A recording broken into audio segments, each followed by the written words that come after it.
What's up, everybody? What an amazing show to talk to you from tonight. Oh, what is this intro? I don't care. We're rolling with it. Hotline League episode 176 is now live. And for VOD, it's on VOD. You're listening to this on Spotify or something. Mark, yes, my constant co-host is here. How's it going, Mark? It's going great, Travis. Week 1 is in the books. I got up at 9. Actually, I had like 8:30 for the dive today, so I'm running on. Did they move it earlier again? It's because we were back in studio. They had extra tech time. Oh, okay. But it'll be good. After. Yeah, I think it's supposed. Because we intentionally started this show early now to accommodate the dive in your long days. So I would hate it if then they keep moving it earlier and earlier. Well, we'll find out. How's audio, everybody? Somebody says there's echoing. I don't know what's going on. I think it's just me if I yell.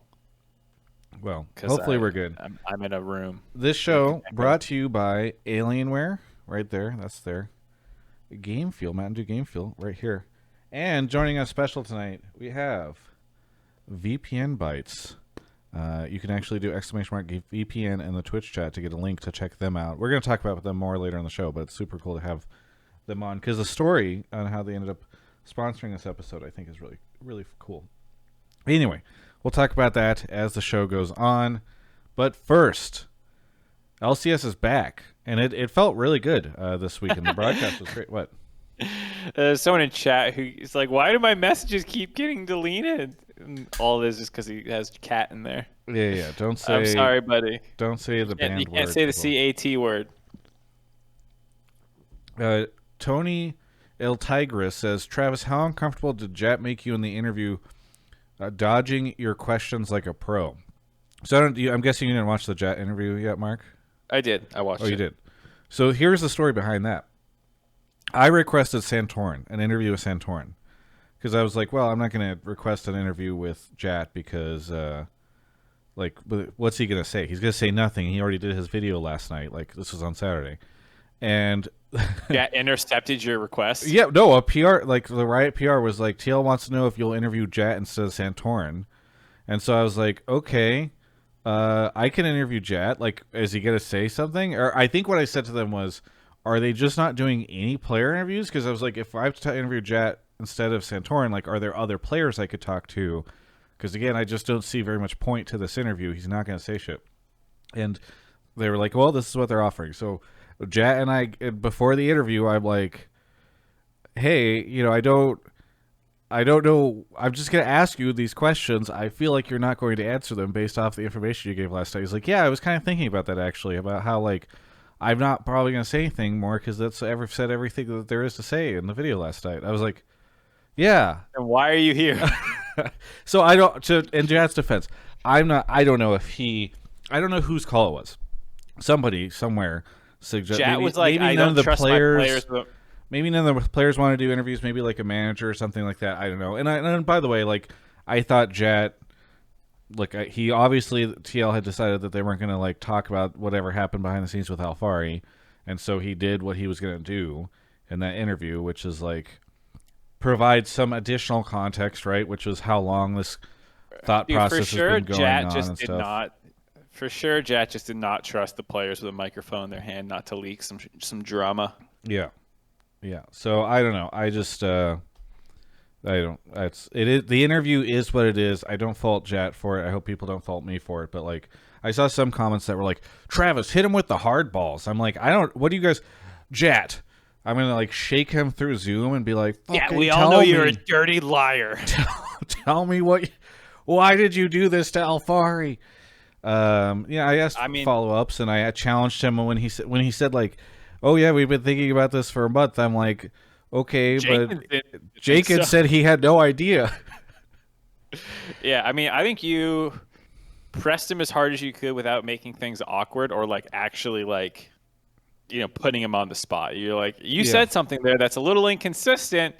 What the hell? And he was like, fuck you, basically. And you're like, all right, so it's just like, what are you gonna do? What are you gonna do? It is what it is. So that's how that went. If people haven't seen it yet, like, I do think the interview is valuable because he does talk a little bit about like how long it's been that they've been thinking about doing this and like whatever. You can go see that on my YouTube channel. But yeah, I mean the Alphari stuff. I'm sure we'll get into it. We'll take some calls. That was pretty. Yeah, it was curious. I mean the fact that like it also comes on the tail end of like this Ven stuff and like even in LEC you've got like the Whippo stuff. All this. It's like Self-made. it's funny. It's like they were lagging. Yeah, yeah. It's like they were lagging and just like. Oh, oops, we accidentally played the first game without making some nonsensical bull. We meant to announce this earlier, but it kind of crept up on us, and we submitted our You know what? The reality is, I was about to joke about that, but like there's a non-0% chance that they just submitted the wrong roster in the first day.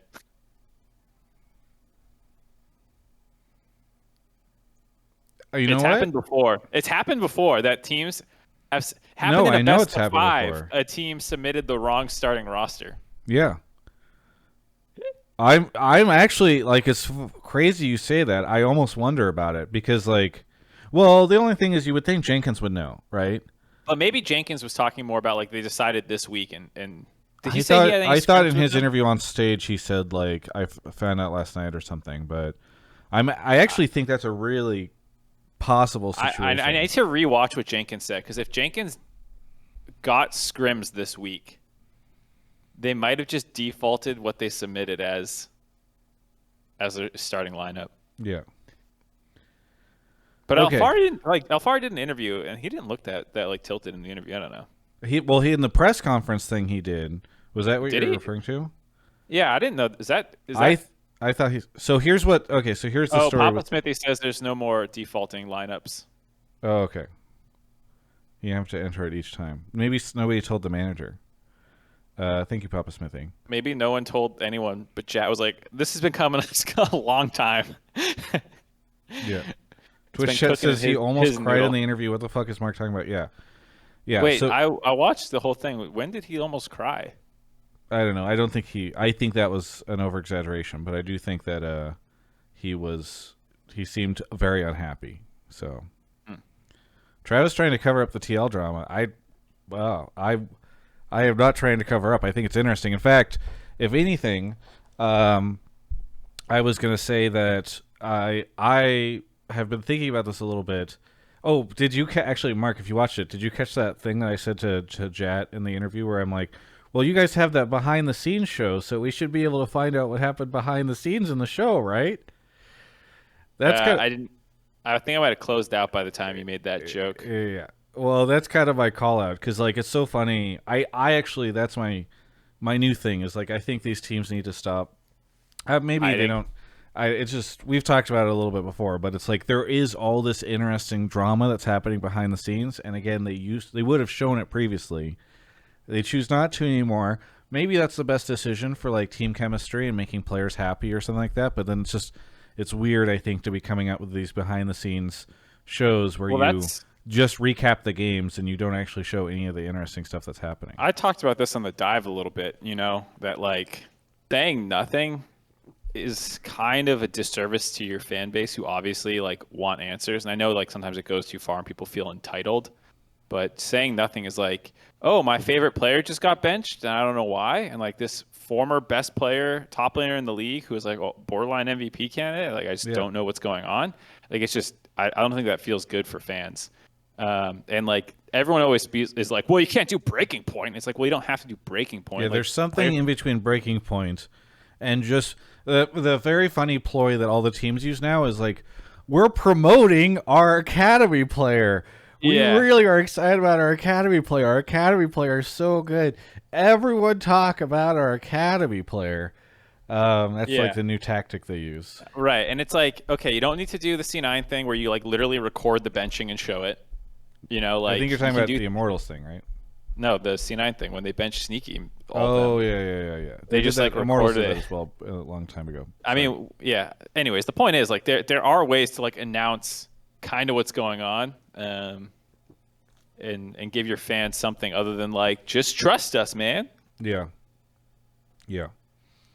So I don't know. I think that Alphari stuff is interesting, and I think my only point on those behind the scenes shows is like don't expect them to get a lot of interest and engagement and fandom if you're never going to show what is actually happening at all behind the scenes in those shows. Yeah, If people they, liked them before because you actually got insight that you would not get yes, anywhere else. when it's just And like now, here's highlights of the game, and then here's some of the players saying the same stuff they say in like interviews on broadcast afterwards and interviews with media afterwards and like on Twitter, like it's just and like here's like a clip of them in their locker room, basically just like cracking a joke or two. yeah, haha. What have you hung out with Candace lately? Blah. Anyway, whatever. Needs new content. If you're behind the scenes, shows are no longer behind the scenes. It's time for a new type of show. Is my argument. Yeah, I'm with you. I'm disappointed. Okay, so we talked about the Alphari stuff. A lot of people talking about TSM FTX. Can I be honest? TSM FTX is not a League of Legends team. I don't know if people realize that. I don't care. Can I say that? Why don't you care, Mark? Why should I care? I mean, it is a giant deal. And what Riot seemingly, I don't think they ever did. Did I miss this? Did Riot ever confirm? So way back in the day, people will not maybe remember this because maybe they weren't around. But there used to be, you could have title sponsors in the LCS. So C9 had Dignitas Quantum Pay as a title. Well, that's sponsor. what I'm saying. You have not seen any since 2014, since like TSM Snapdragon. So I don't know if people even realize this, but like there's a reason why we're seeing multiple ones show up now, and it's because Riot has changed it so that teams can have title sponsors again. I don't think Riot ever mentioned publicly that they were doing this. They just suddenly showed up. And so now it's happening. What I have heard, well, actually, I shouldn't say just what I've heard because I think it's also been reported by this point in time, is that you can't have cryptocurrency exchanges as your title sponsor. And so what I think you are seeing, and I'm not making an assessment on this either way. I don't want TSM fans coming after me saying, oh, this should be the case, or people, whatever. I'm taking no stance on the issue, other than I think the title sponsor stuff is like kind of, I don't know, it's a little cheesy. I get it, teams need money, but like title sponsors, like Dignitas Quantum Bay, the Yankees Union Bank, whatever. I mean, I was talking with you about this, or maybe it was someone else. Like, I'm down for title sponsor. Someone can title sponsor me. I'll change my fucking legal name for money. Will you? Depends how much, but yeah, why not? What do I need my legal name for? Think about Counter Logic Gaming. I don't know. Something. Mark Zimmerman? Yeah. No. I'm not saying. I'm talking. I was moving on from your joke. Like, Petco Counter Logic Gaming or Counter Logic Gaming Petco or something. Like, I think it's a little tacky, I guess is the best way I could say it. I think it's a little tacky. I'm liking a lot of these sponsors Twitch chats coming up for me. Yes. Depends, ZQuil.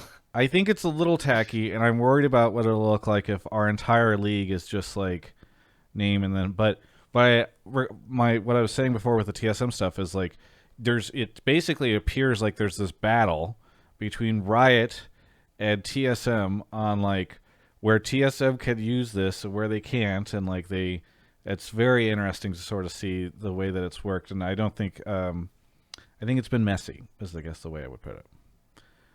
So there, we talked Resident sleepers for me on that topic. I mean, it's a giant payday for them, and I do think it has a pretty big impact on the league. But whatever, maybe you'll allow one caller to call in, and I can talk to them. Well, you better find them yourself. All right. Anyway, so there's that. There's all the results of the games this weekend. Mark, yeah, what was it like? Like the actual LCS. I think Alphari is part of the actual LCS. I think that's really big news. Not the gameplay. You didn't say anything about how his first game went. How'd he do? I mean, I don't think he did fantastic. Certainly didn't do amazing. Mark, what was it like being back in the studio? It was good. Felt just amazing to actually like be able to do things with people and like wave and be like, hey, I'm going, and like, point and all that stuff that you can't do. And it's just so much easier to bounce. Like even a like quarter-second delay is just a death knell for like quick bounces and stuff. Cause like I might say like 3 words that would normally just like someone will be like, yeah, and keep going, but like, and online they're like, oh, is that it? Or and it just is awful. And so it felt really good to be back in studio. I think I went in with like rose tinted glasses, like everything's gonna be exactly like it was when we left. But like it's a new studio. There's a lot of new people that like, there's always people getting hired and moving on to other projects and stuff. And so like, obviously there's a lot of people just like getting onboarded to their first time in the studio as well. Like I remember talking with Kaizen, who like, I've done a whole split with now, and we're in studio and they're like micing us up. And they're like, yeah, this is your talkback button. He looks at it. It's a mic pack, and it's the power button that they've reprogrammed to be the talkback button. But he was like, what the fuck is this? This is the power button. And I was like, oh my God, like people just like, it's been so long since I've been in studio that like all these like little things that you pick up on the way, like it's people's first time. And I was like, oh yeah, if you ever need to cough, press the talkback button. You'll cough in like someone's ear, your producer's ear, whatever. And so like there's just like a million of those little things that I think are still getting ironed out. But overall, I'm so happy to be back. I mean, the broadcast was definitely the best that it's been in a long time. So hats off to Riot, I will say. I think LCS felt great this past weekend. It was great having you guys all in the new studio. I do want to ask you one question. Why is there no desk? I don't know what you're talking about. Okay. Obviously, I've seen a desk. I've sat at a desk. I see you guys stand a lot. I think one thing that I also really like, though, on stepping away from the analysts, the invisible analyst desk, the caster setup is really cool too, because they've lowered for people that haven't watched a long time. The casters used to be way up at the top of the stands, and so you couldn't really see much of the stage from the shot that they had for all these years previously. They've brought the casters down, and so now there's a really cool shot of all the players behind them. I think it's actually really cool. So there's definitely some cool tweaks that they've made. And then Portillo says, then a desk shows up out of nowhere. Oh, Sherman says we don't use it for every game. There's a desk, we don't use it for every game. What constitutes a game where the desk gets rolled in or not? Can we start to gauge the quality of the game based off of if the desk is there or not? If the desk isn't there, it was a bad game. And so we need to stay standing to keep our blood flowing so we don't pass out while breaking it down. Gotcha. Yeah.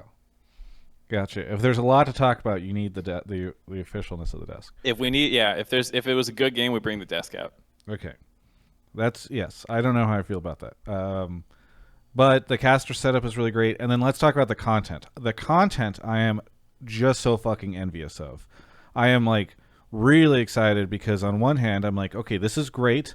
We are now in a situation where like I had been frustrated in the past. I felt like Riot did not do enough to put the players out there on the broadcast in the past couple of years. I've been really critical of it. I mean, we've talked about it. Mark has tried to talk about it as diplomatically as he can. And so seeing the countdown was just useless. Everybody that was on it previously useless. Talentless hacks. Yeah, talentless hacks, not whatever. So the fact that they've replaced it with players, content with players, that feels great.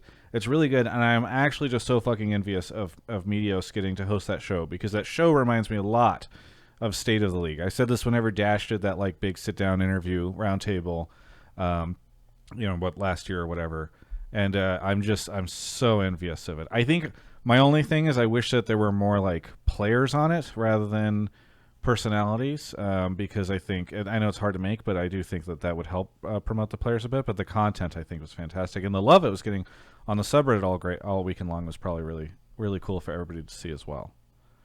There's a lot of stuff like that, Empire. Like there's actors talk about things. I think they're GQ ones, maybe it's Insider. I don't remember, but there's like, as soon as one idea does well mainstream, you're going to see a million of it. So like as soon as they start doing like actor breaks down this thing or VFX artist break down that thing, suddenly it's like all over the place. You're responding to somebody in chat, but not. He said, "Isn't it just the shop? Isn't that what?" Yeah, and then I said, "Yeah, Empire," but there's like a million things like that. Yeah, I was saying every time anything makes something successful, they copy it. Yeah, Papa Smithy told me to make that show, which is a show that I already made previously, and it's incredible. Like full disclosure, on tonight's show, I tried and reached out to several different teams to try to get their players on the show because I don't need to get into all the media changes that Riot's made. But Sundays now is optional media for teams that have their players do stuff. Couldn't get anyone on the show tonight.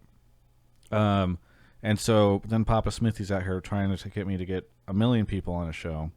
Very difficult. Anyway, I did not ask you, Papa Smithy, because in the past you've always declined. Okay.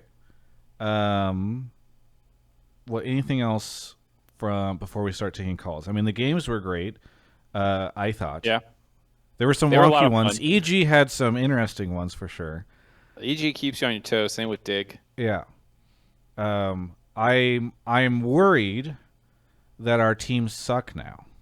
And what's going to happen now is, another said that there's going to be a bunch of comments that say, now, NA KEKW. Yes, I get it. We're not great. Oh, look, there they already are in the Twitch chat popping up. And yeah, whatever. I get it. But, like, I just mean in comparison to spring, because, I don't know. It just feels like TSM's the only team that's survived. I don't know. 100T, I guess, made their stuff, but I don't. Mark, what do you think? I don't know. Jitters? I mean, I think we were talking about this also a little bit on the dive, and we tried not to get too negative about it, but it does feel a little bad when you're 2 finalists from the previous split and, like, what would easily be your on-paper best rosters, which were your best rosters, bench 2 of their best players to start the split. Like, you know, maybe they're justified, maybe they're not. We don't really know on the outside. But either way, like, when your 2 best teams begin the season by benching some of their players, it just doesn't feel good. On like, hey, we're thriving. We're going to head into World Strong as we bench our 2 best teams. Players. No, I mean, and that's to your point. Maybe they are justified. Even if they are justified, that's not good. Like, if you were justified, if you were justified in sending Alphari off, it's still bad news that Alphari is not there. I mean, he was a contender, very close contender, I feel like, for MVP last split. So, not good. Not good. Yeah. And so, like, maybe they reach new highs from these moves. That's the only positive way that, like, this is a good thing, is, like, these players were actually holding their teams back in some capacity, and now they're going to be better. But yeah, and I think Alphari is definitely the type of player that, when I looked at him in spring, I was like, that was a player holding his team back. I just look at him, he's like, that's a rager right there. Unbridled fury. Rage. I mean, I don't know. Maybe he is like that. Wait, who was the caller? I was thinking about this before the start of the show. We'll get into calls in a second, guys. I know we're excited to be back. All right. Yeah, there's a lot to talk about. But who was the caller last week that was like, CLG will now rise to new heights? I mean, a lot of people were kind of down with CLG. I mean, like, for the dive, we power ranked them like 6 or something. We were like, hey, maybe this team's gonna rally. That was a mistake. Stop. If you don't have faith, you should never be there. Is I guess what I'm saying. You should never have faith. You should never be there. I should never bet on CLG ever because I don't consistently have faith. Yeah. I think my win rate would be better if I just never predicted CLG to win. All right. Portillo in the chat still whining about the guy that said that he cost C9 their MSI wins a week later. Portillo, come on. We can move on. All right. You got a glass jaw. It's still bugging you. He's in your head rent free. Any other major news that we need to talk about Twitch chat for calls? I mean, if we've forgotten, feel free to remind us, and Mark might notice it in the things. But we talked about the TSM FTX stuff. I like this one just because he says 100 Thevs win Summer Reaper will be couch of the year. I guess one thing we can say is Mark was pointing this out in the beginning of the show. We have a pseudo answer on the import rule stuff. So Greeley has committed to not removing the rule. He did say that he's not aware of teams that are suggesting the rule gets removed, which was a little confusing to me because I have Jack literally in a video being like, I want to be clear, I don't like the import rule. It should be removed, blah, blah, blah, blah. Just kind of air that, plus here's a T-voter literally saying the opposite. But I don't know.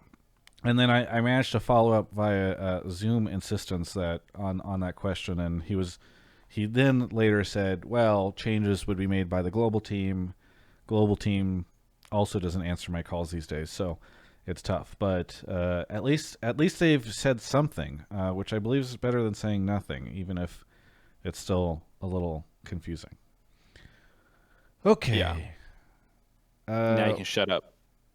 Golden Guardians roster changes is news this week. Franz League said, I thought we had that last week, right? Didn't we talk about Solo previously? We might not have because it's Golden Guardians news. Possibly. But I think we knew.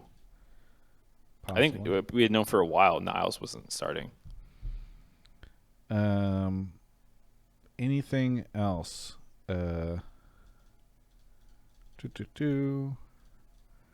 at Twitch chat. I guess that's most of it. Co-streams more views than broadcast. Is that true? I didn't see that at all this weekend. So I don't know where people are coming up with Cumulatively? that.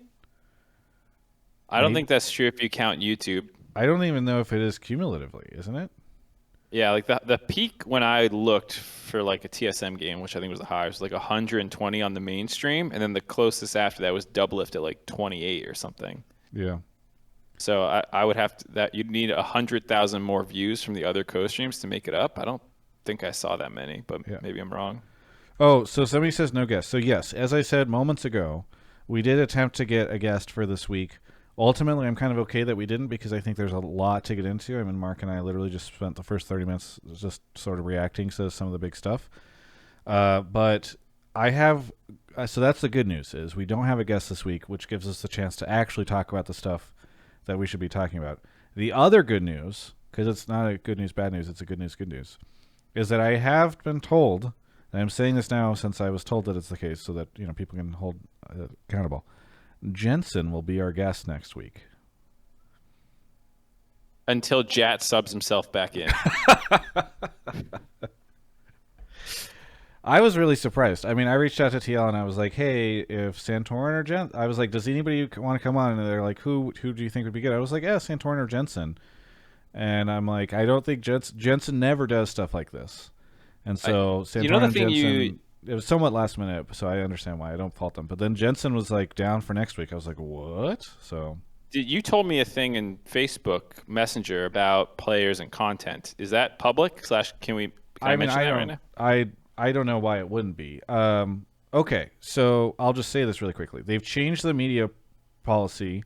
Mark, I've been complaining a lot about Riot lately on this show, so I'm not gonna complain too much about this. I'm just gonna complain a little bit. Mark gets a pass.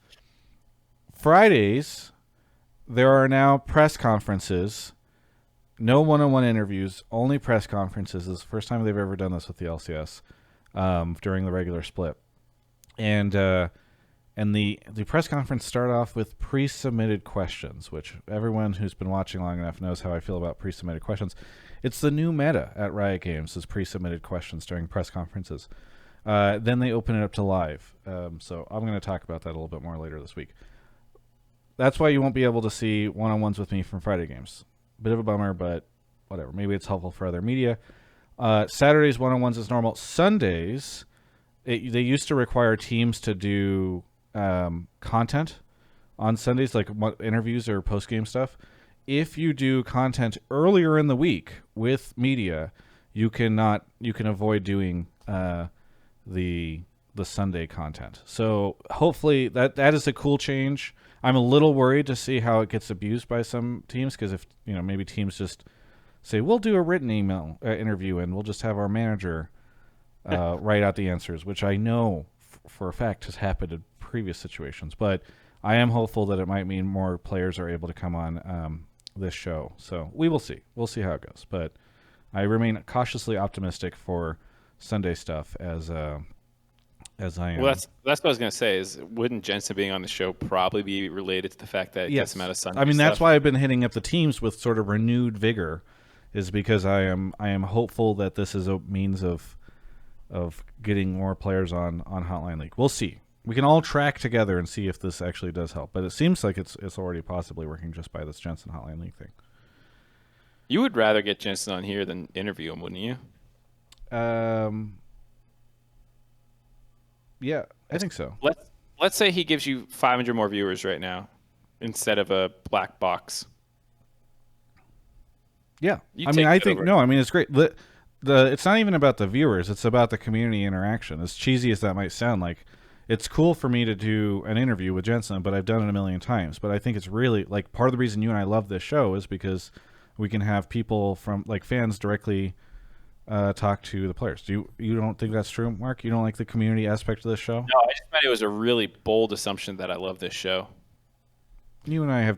Mark is a softie behind the scenes, guys. Okay, we go for walks around the neighborhood, and we agree that we really like the show. And then when he comes on the show, he has to pretend he doesn't want to ruin his gruff brand, so he has to be a dick. All right, let's take our first caller. All right, let's do it. How many did I pull? I haven't pulled that many yet. A couple, yeah. All right, off Mark goes. By the way, shout out. Speaking of our callers, Wasty or fans, community viewers. Wasty Face, Bearman, 499, Community Streams, The Gabe Nation, Ted Too Cold, Big Angry Hobo, Treva, Big Angry Hobo for 3 years. That's really cool. Treva the Ruiner, Soiled Body Pillow, I Am Justin T, Rillan 1, It's Drummer Boy, and some more. I'm going to get to them soon because our first caller of the night is here, TripleBMan. TripleBMan, where are you calling from? I'm calling from St. Louis, Missouri. St. Louis, Missouri. What do you want to talk about on the show? Yeah, so my take is, in the NA tradition, we're always looking for somebody to blame after our team doesn't do good for a weekend. So if you're looking for somebody to blame for Team Liquid's lack of success, it would be Jatt. So as a coach, as a manager, your job is to take a team of individuals who have a variety of skill sets, a variety of talents, maybe different ideas on how to play the game, and to make sure that at the end of the day, that team is coming together for one vision on how to play the game and how to get the job done. So I really think that the fact that benching arguably the best player in their position is better than having him play with the rest of the team just points to a level of dysfunction that can only come from the leader of that team being unable to bring everybody together to get the job done. What if Alphari set Jensen's car on fire? I'm going to take Jatt at his word and just say that it wasn't a huge thing that happened behind the scenes because, yeah, there might have been a fist fight. We might see some black eyes in the behind-the-scenes footage, but I don't think it could have been possibly that bad, but clearly the team can't come together. So, one, you started this off by saying, like, if you were going to blame somebody for TL's performance issues or something to that effect, right? Like if you're going to blame somebody for a team's struggles. Do you mean exclusively this weekend? Because it's hard for me to blame Jatt for anything, like any struggles that team has had because they went to the 5th game of finals with a sub in spring, right? So this is you're just strictly talking about this weekend, I assume. Yeah, and this split in general, because clearly, he said in the interview that this split in general this isn't a sudden change that's happening. So if this has been happening for a while, it seems like the train's slowly been going off the tracks, and if he hasn't been able to bring the train back onto the tracks, I would just point to that being his fault. Isn't benching a player one of the tools that you have to bring a player back onto the tracks? It is, but I would just consider that maybe a last resort. I think if it's gotten to that stage, I think they must be in a pretty bad way. Mark, you were going to say something.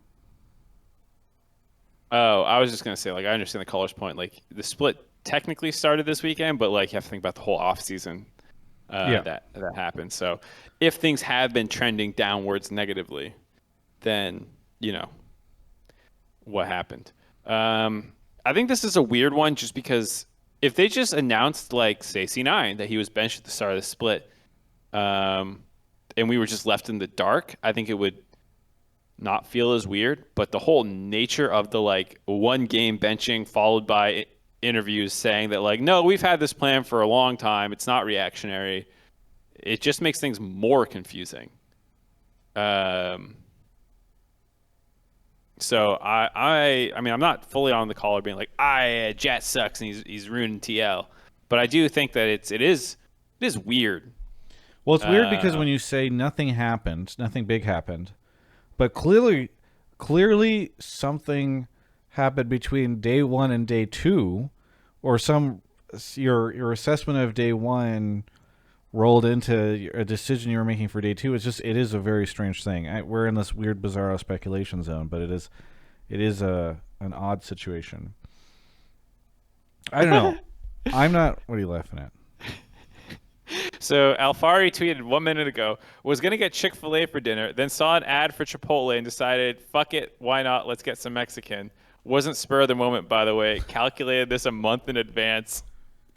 Oh, spicy. He'll delete it. Because here's the thing. Alphari has tweeted, like, even during the import rule stuff, he deletes... He's tweeted stuff and then he deleted it afterwards. I wouldn't be surprised if he does it again.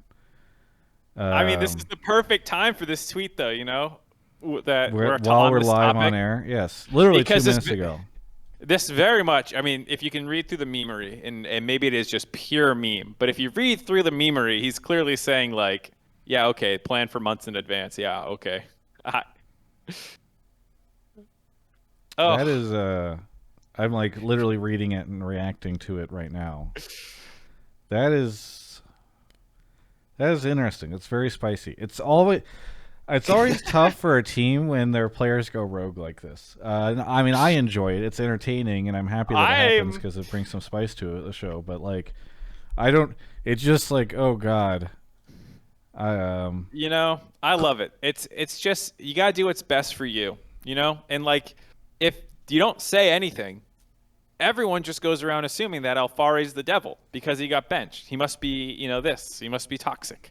And now you're saying you're putting the shade back on the coaching staff a little bit with this. Papa Smithy says, never seen something like this happen in my time as a GM.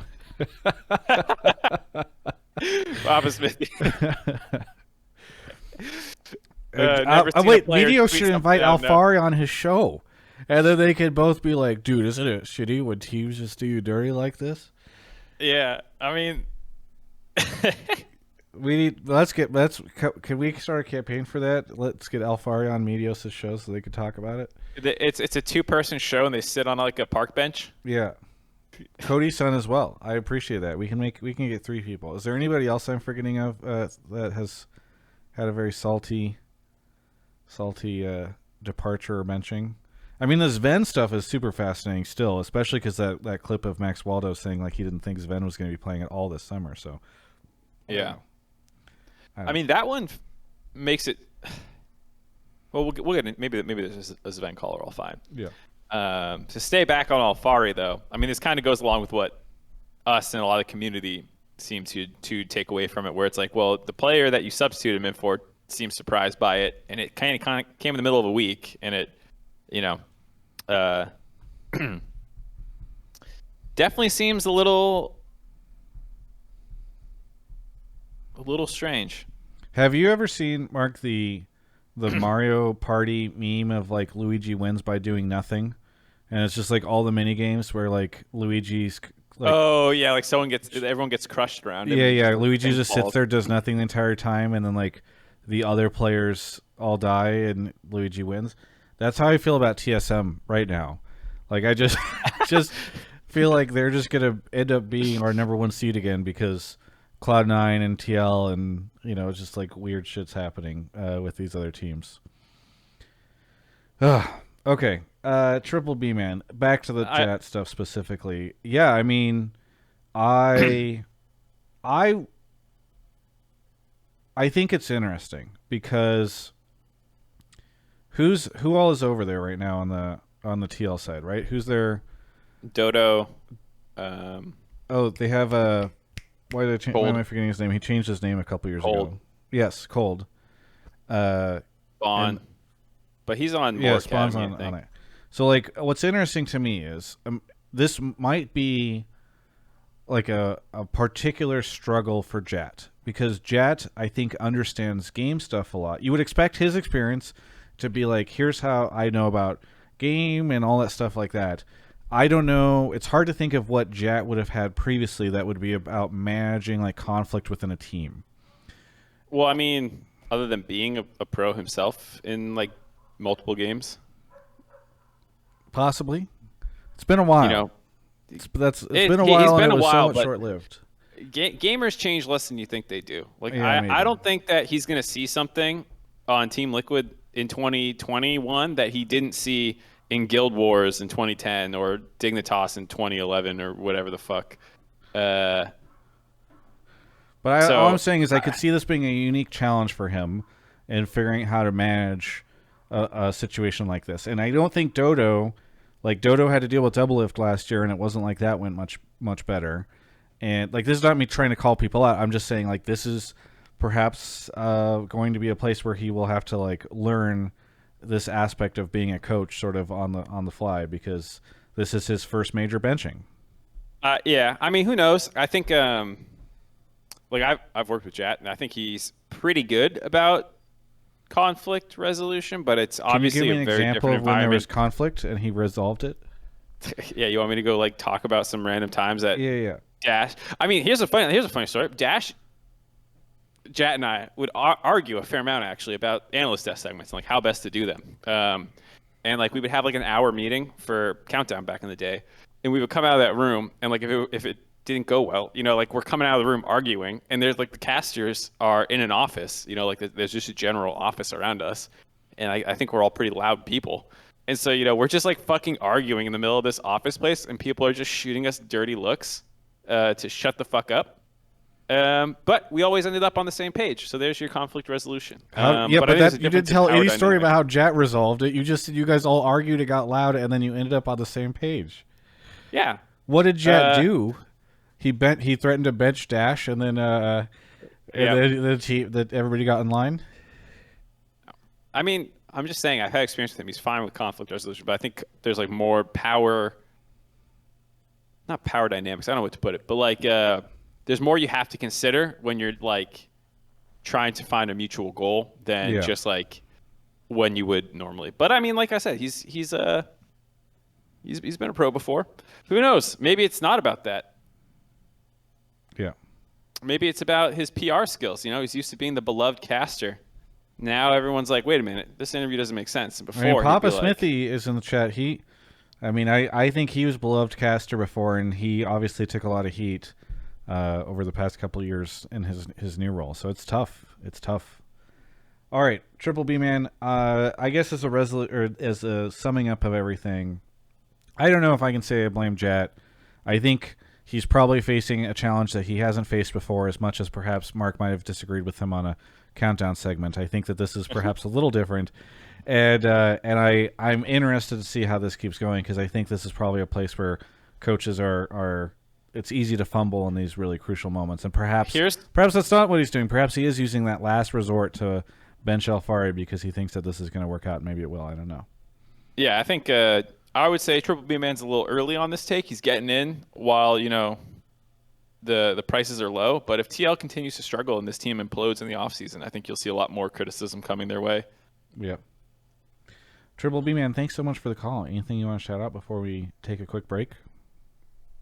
Yeah, hey, I just want to shout out Alienware and Mountain Dew Game Fuel. Listen, I don't want this to sound harsh, but like I don't have any brand loyalty to either of those brands, but I swear if I ever need computer hardware, I will buy from Alienware, and if I ever need an energy boost, I will buy from Mountain Dew Game Fuel, only because they support Travis Gafford. Literally outside of that, I never would. He is the man who brought me to both of those brands. So shout out to Travis Gafford.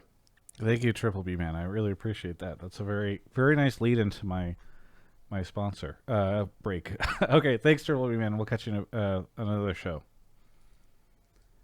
All right. So speaking of people who support me, Alienware just had their... Are you okay, Mark? Oh, you're sneezing. You got a little sneeze there. I you muted yourself. It was good. I was worried because you looked like you... Anyway. Do your ad read. I care about you, so I'm just checking in. My bad. Sorry. All right. Speaking of people I care about, Alienware is a brand that does sponsor the show, as our last caller was so nice enough to point out. So they just had their big Alienware update. One of the things I really want to talk about, because I think this is awesome.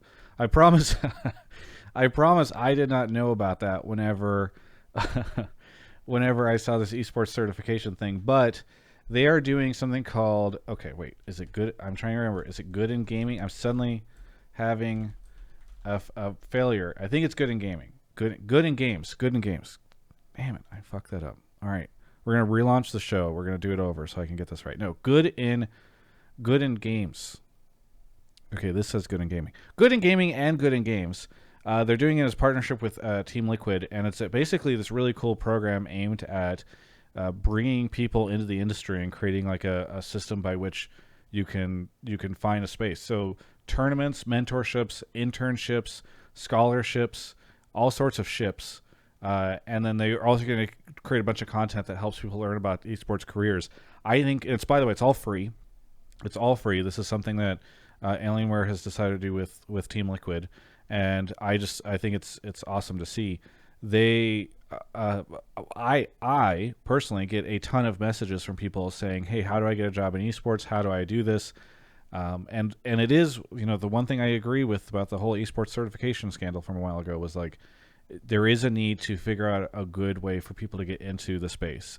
And I don't think there's a single, solution to that. I'm not suggesting that that's what this is, but I do think it is this, brand and a team that are combining to do something that I think does help foster, pathway into the space for people that are looking forward to it. So you can go check it out. tl.gg/GIG, I believe, is probably the easiest link. I know Alienware has some links, but we'll just steal the Team Liquid link for it, and people can go check it out and see all the different stuff that they have. I think they've already started putting out some content around it. So again, you can just search Alienware Good in Gaming to find out what the whole deal is if you don't want to go to that URL. And thank you so much to Alienware for doing really cool things in the space. I love to be working with a brand who wants to do stuff like this. I think it's awesome. So anyway, I'm going to actually do a link in the chat. Somebody says I don't do affiliate. It doesn't get affiliate links. This is a link. Alienware.com/Travis. Go check it out. Oh, did Alphari tweet again? No, people are just dumb. They're dumb for not watching this show since the very beginning and knowing that we already talked about it. How dare you have something else to do with your life? Dana from Golden Guardians replied. The Barney tweet. For those that don't know, Alphari's name is Barney, so a reply of Barney the dinosaur. Hilarious. Shrugging was great. I'm not going to pull this caller. Why? But it was because it's not like a thing worth talking about. Someone, like, not like a back and forth on, but one of the, I'll shut them out. Let me find the name. Hey, Jorge says the production upgrades for the LCS are on the right trajectory, but the in-game social media tweets need to be dropped. Blasting out Reddit, Twitter comments with bad takes is not helping the image of NA.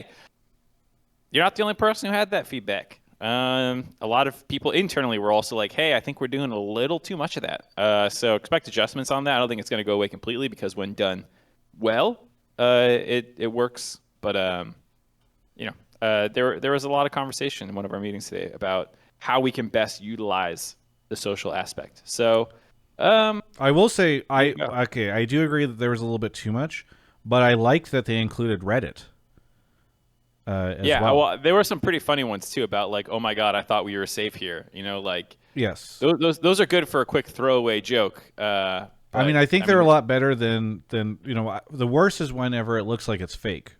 And sometimes people will just tweet stuff that seems like it's fake because they're trying to get into with the hashtag Verizon, or whatever. That happened a lot at MSI. Chat. But when you see like a copy pasta meme or something like that show up from Reddit, it's pretty good. So. Yeah, and the FlyQuest like Papa said in their game when it was crazy, like that was good. I just think sometimes they do like 3 or 4 in a row, and some of them are like kind of like random analysis, like this player's playing great, and you're like, what? They're like 0, 1, and 3. Like I don't know, and they haven't done anything this game. Yeah. But yeah, I think overall they're a good inclusion. I think you just need to like I said about it being our first time back in studio. There's a lot of these little things that are just slowly going to get better and better. Yeah. You want to grab the next caller? Yeah. Okay. Off mark goes. Thank you to Lit Drummer Boy, Fragbite Light, Perchy99, Doom Skittlesboro, Joey G357, Immortally Insane, Blaine Blasphemy with 100 bits, Cherry Lace, Guilhoto, Emulator, A Nasty Orange, Fishy Molson, Oyang Fang, Charlo61, Avura, Poron Mars, Dark Lork, and we'll get to the rest later because our second caller of the night, D9TV, is here. D9TV, remind everyone where you're calling from. I'm calling out of Santa Cruz, California. From where in Southern California? Santa Cruz. Santa Clarita. Okay. Santa Cruz. Do you say? Yeah. Okay, sorry. Yeah, Your mic is kind of cutting in a little bit in and out, so it's tough to catch that. All right. Whatever. Where are you? What do you want to talk about on the show tonight? I want to talk about Coach Reaper being coach of the split and 100 Thieves winning it all this summer. Coach Reaper being coach of the split and 100 Thieves winning it all. Okay. Well, I don't know if you know this, but the 100 Thieves subreddit has decided Mark and I hate 100T. That's what they've said for many years, so we're not going to be able to agree with you on this one. But go ahead and say what anyway. Yeah, I just think the opening start of the summer has been really good for 100 Thieves. They're looking really crisp and he's really good. And Reaper is bringing the C9 funk over and is going to win it all. I'm honestly a C9 fan, so it's kind of sad to say, but we'll see what happens. What did you think of their loss to Immortals? There's a little bit of hiccup obviously on the road. It's still looking a lot better than C9's looking. So. That's true. That is true. They are looking better than one other team. I don't know if that necessarily fits them in a we're going to win type thing. Let's put it this way. What about their performance at these 3 games makes you, and Reaper's contributions, presumably in like pick and ban and stuff, makes you feel like they are going to win and that Reaper will win coach of the split? I feel like Coach Reaper, this is all around. Is this a better? I don't know. I feel like he does a lot more than just coaching. He does a lot of all around, like self-motivating, keeping people into fun, having fun with the team. So he's always around. The performance so much was the first 2 games were really good, obviously, and then they lost. But I don't know. I just feel like it's a hype train's gonna kick off and they're gonna start moving. Okay. I'm a little unsure of exactly what to make out of 100 Thieves. I think they'll be better this split than they were at the end of last split. Not just because of Reaper, but Abadage coming in is Abadage. Is just an upgrade in general over the mid laners from last split, and then assume that they can get on the same page and develop a play style that really works, because that was one of the things that they lost, was not just the mechanical drop off that felt like happened, but also just like I don't know how this team even wants to play the game really. So on that front, I think they'll be a lot more competitive this split. And with the C9 TL stuff going on, like maybe it's open exactly who has a chance to win. But the Karma Zin strat, they were really the only ones like being like, hey, Karma mid's like busted. And so either they're right and other teams are going to start banning it or picking it up and they'll have to adapt from there. Or, it's just one of many viable strats in the meta. We'll have to see.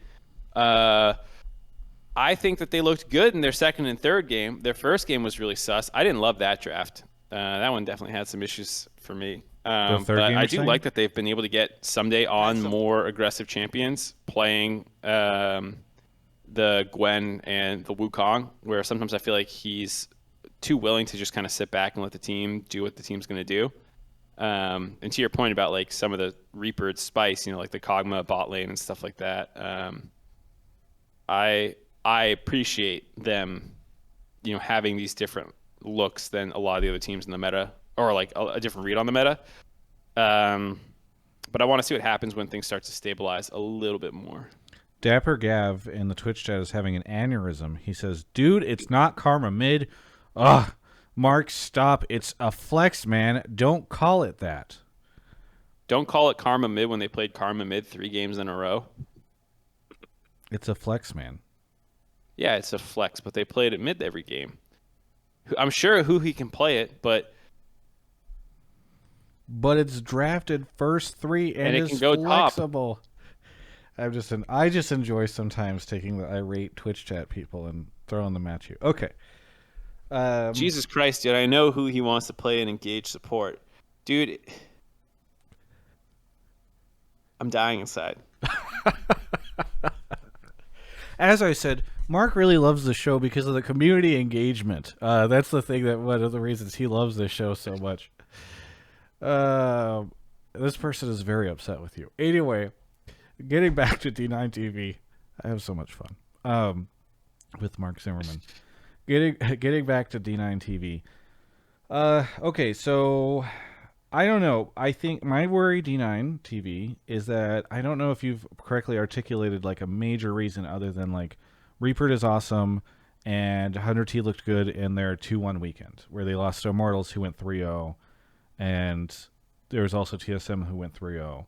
So saying like that they're going to win based off the data that we have so far, I think is tough. Even like it's a kind of an insane thing, which is obviously what the show's about, insane takes.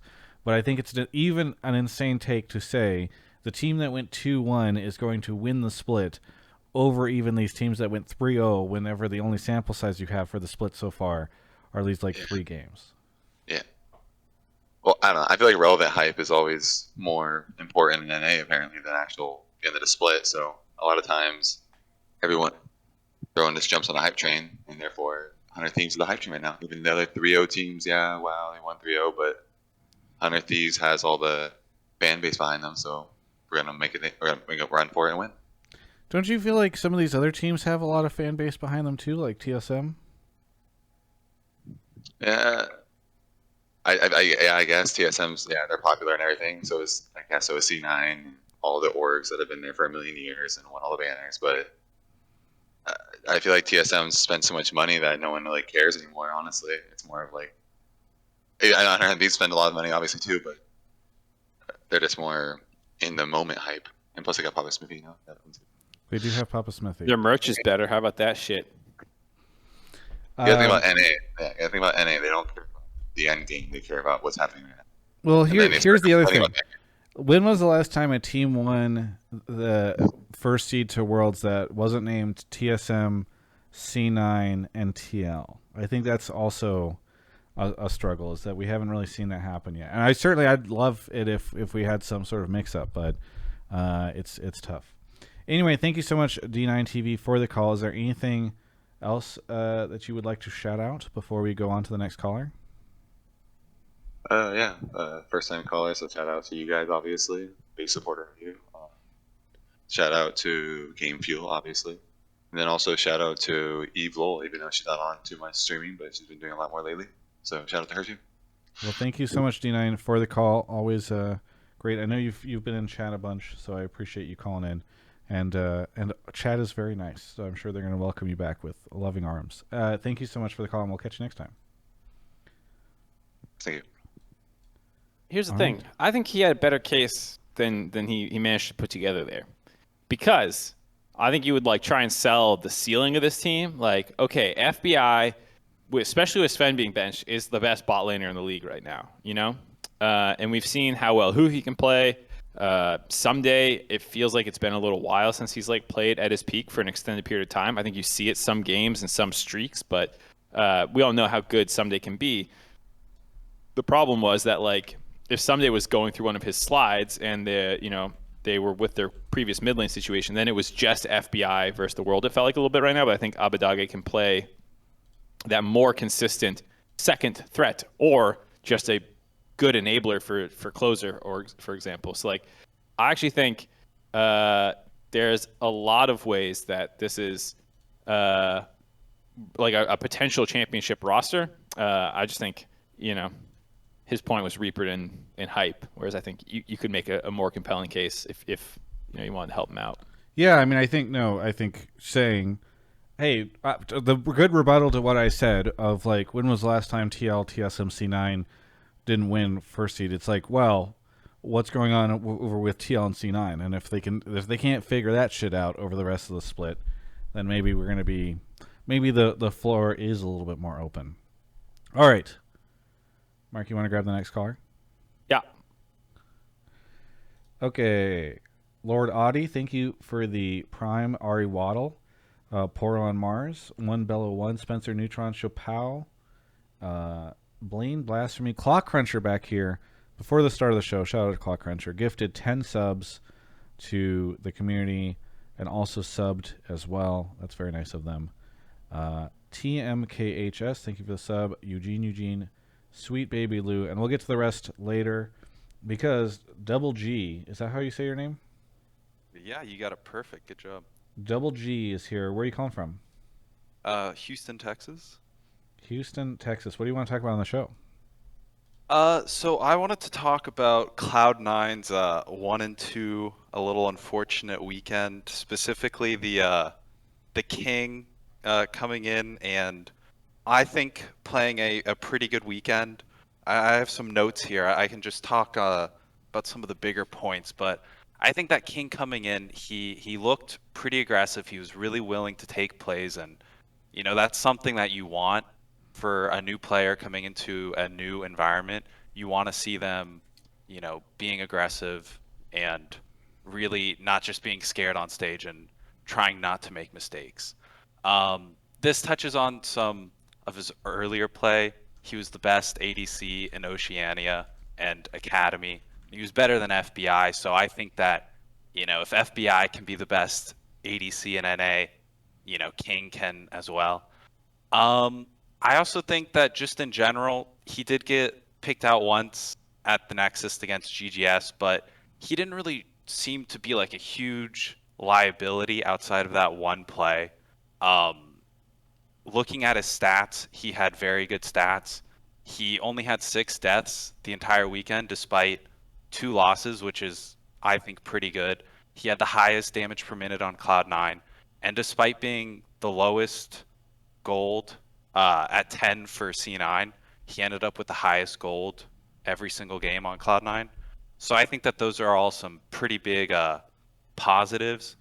In my opinion, I think that Blabber being put on AP champions, he's never really looked good on AP champions. I think he's got a large champion pool that they should be touching on, like his Jin Zhao game.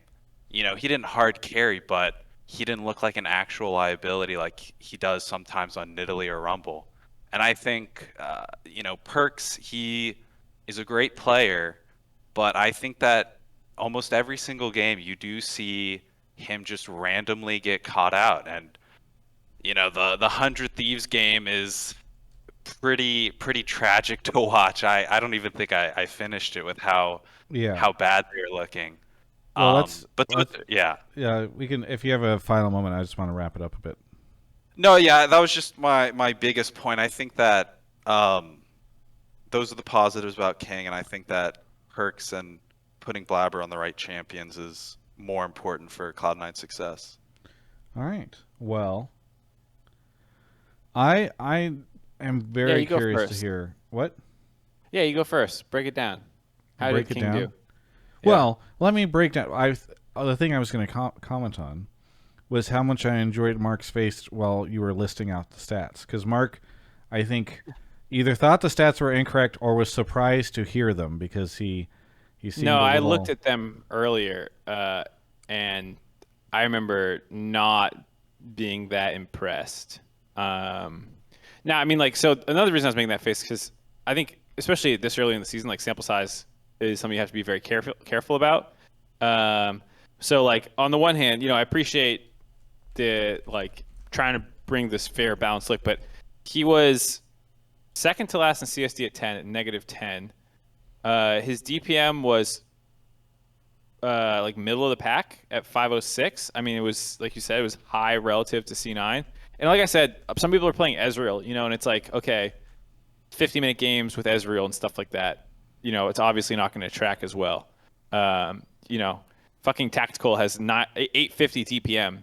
He played these Ezreal games. Not all champions are created equal and what they're going to give you in the stats category. So I don't want to harp too much on the stats, but I don't think stats back up your case that King had a great weekend. I think on an eyeball level, maybe you could debate it a little bit more. But if I'm being honest, I felt like his Kai'Sa game at the very end was the only one where I was like, oh, King's really, doing some stuff. Good for him. I didn't think that he looked incredible in a lot of these other situations. And I think, I don't have a problem with King's performance. I don't want to make it sound like I think King played bad. But he's maybe when not you the ask me, asset the caller is making him out to be. I don't think he replaced Sven on a. Like, I don't know what's going on in their team. Maybe Sven's ruining their comms completely. But like, when you talk about what Sven can do in lane, like Sven and Vulcan were beating a lot of people in 2v2 laning phases at different points in time. I mean, they also played weak side a fair amount. That's one of the things that Sven does really well is he can play multiple styles. So like, I don't think King was bad, but I did not see him completely filling Sven's shoes. I felt like, so. That was my take on it. I don't think King is bad. I don't think he's at his peak yet. I think he still can. But like, at least for my first weekend, I wasn't blown away. I mean, I guess to your point, like, if he comes out, how many times have we seen a new player come out, have to fill the shoes of another player on short notice, or without community expectations being that, and then just completely lay an egg? And I think the fact that he seemed to hold his own is pretty good. And the fact that people don't seem to feel as though the analysts I listen to, like Mark Zimmerman, don't seem to feel like, oh, wow, Cloud9 could have totally won these games if it wasn't for King just ruining everything, these first two games that they lost. And, like, I don't know. It seems like their issues. Yes, I know he didn't help, but at the very least, he's not the problem, right?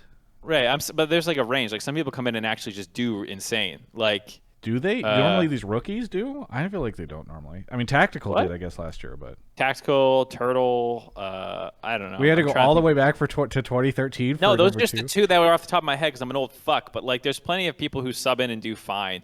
Like, I don't know, like Scarlet Asta when he subbed in, who's now Neo. When he subbed in for Immortals in 2018, he looked like decent. Like. Stixay when he subbed in for Doublelift was good. Like, I'm not saying he's bad. I'm just saying that, like, I wasn't blown away. I wasn't like, oh wow, I'm not worried as a C9 fan. I just think it's the exception rather than the rule. Keith did well when he subbed in for Piglet. Like, people sub in and do fine. Like, that's actually not that hard, especially when you're subbing into a winning team. Like, I actually think it's easier than you think it is to sub into a winning team if you're a mechanically, like, competent player and just fucking follow them around and not be a dipshit and lose the game.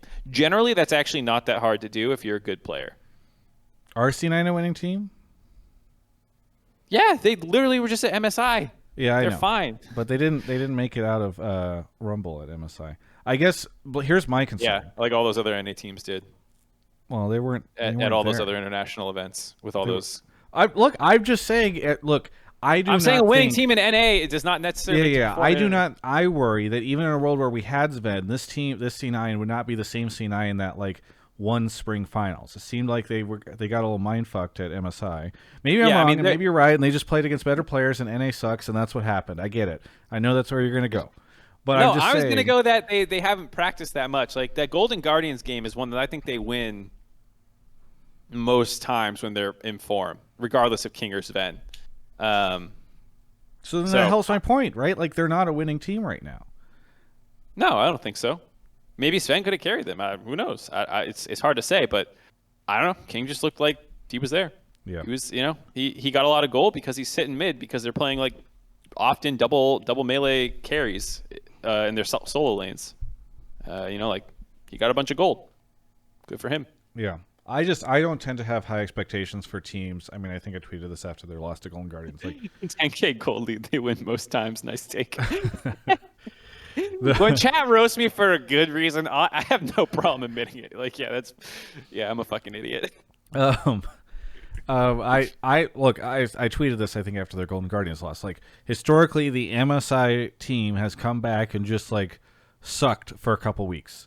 And so that I do not think that this is necessarily a situation where King was dropped into a quote-unquote winning team. I think he was dropped into the team that you would expect to underperform. They underperformed, and it didn't seem like he was this massive liability, according to your analysis, which is the analysis I listened to because I trust you, Mark Zimmerman, for my League of Legends data as you get distracted. Then listen to me and listen to me tell you that, like, that King is mediocre. Fine. That was fine. Not mediocre. Mediocre has a negative connotation. That was fine. I'm saying solo subbing in for Golden Guardians and having some good games is more impressive to me than King subbing in to C9 and being like, meh. That's fair, but two players that are on very different ends of their career, right? Yeah, for sure. I'm just saying that, like, if he came in to a losing team and looked good as a rookie, I'd be like, God damn, that's probably hard to do. Yeah. Also, I feel like Solo was forged in the fires of coming into losing teams. I mean, he like, forges his own fires. This is this is the Solo special, right? Like, what the Loki? You must be truly desperate if you come to me. Come to me. Yeah. Hunter's just like, listen, Bjergsen just manhandled me on Twitter. Okay, we gotta pull out some non-brand friendly players. Okay, DoubleG. So Papa says something good in chat, which is that King has been lane dominant in Ocean and Academy past years. If you watched Raz's thing, he was talking about how King in his early years in Ocean stuff was a very like resource heavy hyper carry, like he's the main focus of your team kind of player. And so like to that point, I don't think we've seen like I'm not final. It's not the final chapter on King. I didn't see that this weekend. I didn't see the hyper carry, the 1v9 guy popping off. Aside the Kais game was good. Like I said, the Kais game was fine. All right, DoubleG. Travis, did you see the Alphari tweet? Oh my god, I'm tempted to just auto timeout Alphari tweet as a phrase in the chat because people are struggling. People come into the show after this tweet has been out for like an hour and they're like, quick, I Paul Revere have arrived in Twitch chat to let everyone know that Alphari tweets are coming. The Alphari tweets are coming. 1 if by land, 2 if by Jatt benching. LL Doublelift replied, "Been there." Oh my god, this is now a reaction show. We react live to Twitter comments. Oh my gosh! Just pull it up full screen and just refresh every minute. Doublelift replied, "Been there," and he put the smiley face with the cowboy hat on it. Oh my god! Oh guys, 30 seconds ago, Perks replied, "Same." Oh. It's insane. Perks did reply same, by the way. So I'm heading this off. Don't say Perks tweet in the chat. Now you're. What if someone clipped our initial reaction to the tweet, or like the full like 2 minutes or 3 minutes that we had of it, whatever it was, and then you just ran it on loop on Twitch and see if anyone noticed that we were just. Yeah, that's actually fair. That's a good idea. People come flying in. They're like, "Have you reacted?" And we're like, "Oh my god, look at this tweet! It just keeps happening." Okay, quick, let's get to Mark. Do your best reaction face. Okay, there you go. There. Now we've reacted. You guys have got the full experience. You got the thumbnail. We can all react every time a pro player replies to this Alphari tweet with something like. I don't get it. Why is he so like twerked about what he's ordering for dinner? Yeah. Is there something more to this tweet that I'm not getting? Like I'm that also, way all the time. Also, doesn't even say Doublelift would never switch. Actually, it does make sense. He'd switch to Chick-fil-A to Chipotle, so it's unsurprising, I guess. I don't know. Anyway, hey, maybe the players associate. Okay, so let's DoubleG. Oh yeah, we have a caller in here. Sorry. Twitch chat has tilted us off the planet. How's it going, DoubleG? What were we talking about? I enjoyed that little rant. King. Yes. So I did not mean for it to turn into a conversation on stats. I was just trying to use those to point out that he wasn't like a massive liability. He wasn't like a sandbag. Yep. But anyways, final point for me, I think Cloud9 lives and dies by their mid and jungle, and I don't think that King coming in is going to be too big of a liability, and that Blabber and Perks just need to step it up going forward. So can I pick your brain on one more point? You said it's a mid-jungle team. I think that's fair that, like they're a lot of the playmakers in the early game, and if they fuck up, the game's kind of sometimes doomed. Are you saying that you don't care that King came in for Sen? Do you think it's an upgrade? Or are you saying, fans shouldn't even care? I think that Sven's a popular player. He's been around for a while. I think fans are always going to care. But I think that if King plays like he did this weekend, he maybe has like a pop-off game, Cloud9 could still win summer. If Blabber and Perks play to a high level, King being in won't ultimately shape the success of Cloud9. I think that might be true regionally. I'd be interested internationally. I could see a world where with King, you know, based off what I've seen so far, if they're mid, jungle, and top are popping off, that like he's totally fine and serviceable right now.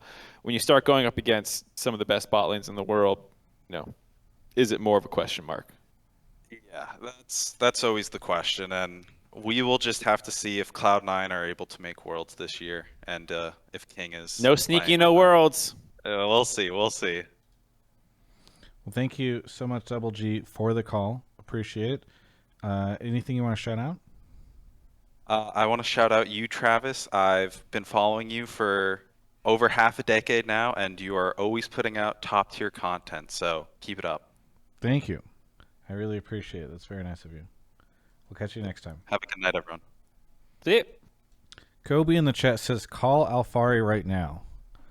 Hey, Kobe, if you can come over here and give me his phone number, I'm down. I'm Or down his to do it. Skype. Yeah. Or if you just knew a way to hack his computer so we could listen in on whatever. The thing is, Kobe doesn't actually listen to the show. He just like pops into chat. Oh, What do you mean? says, He just said, I you." got you. He's Damn, you actually got paying called attention. out. He's actually paying attention. My God. Fake ass friend Okay, Travis. okay. Hang on. We gotta. You got to Okay. ban him. Travis So, timed out Kobe for 600 seconds. We're gonna take a quick break to. we're I wonder why Kobe doesn't listen to you. because he don't fucking get why he spams wouldn't this listen. cat meme all the time. It's just I have now gotten to a point where when I tweet, like, it makes it so that it's difficult to make any you would think he and I living together, great content opportunity, right? Like, we can create content together, we can joke about stuff on social media about us living together, we can do all this great stuff. The problem is now he's turned it into this cat thing, so I literally have to use the Twitter function where I make it so that only people that are tagged in the tweet can reply to the tweet, so that I don't have to deal with a fucking torrential group of like blah blah. It's just you know what? Shout out I was hanging out with an old childhood friend who's about to have a kid, and he came out from Texas this weekend and was visiting me, and I guess he works with somebody who was like, hey, you're going to go hang out with Travis Gafford? He's like, I listen to that guy's stuff. And he said, you know what? I'm on Travis's side for this cat for Kobe shit. I got this relayed to me by a childhood friend. There are people out there who agree with me, and I'm done talking about this topic. We're going to talk about something very wholesome, which is, I know a lot of people might not think like a sponsor shout out is wholesome, but this one's going to be. So, this week's episode of Hotline League, in addition to our wonderful annual sponsors, is sponsored by VPN Bytes. These are delicious gummies for gaming. And while I'm going to read you the talking points, I also want to read you this wonderful note that I got. Because the people that work on this, there's a guy named Anthony who works on these. He's been messaging me for multiple years. And it's really cool. I did not ask if I could read this letter, so this might cost me the sponsorship, but I'm going to read the first part of it. Hi, Travis. Hope this finds you well. We are so excited to share our gummies with you once again after you tried them at TwitchCon 2019. That's true. Good times.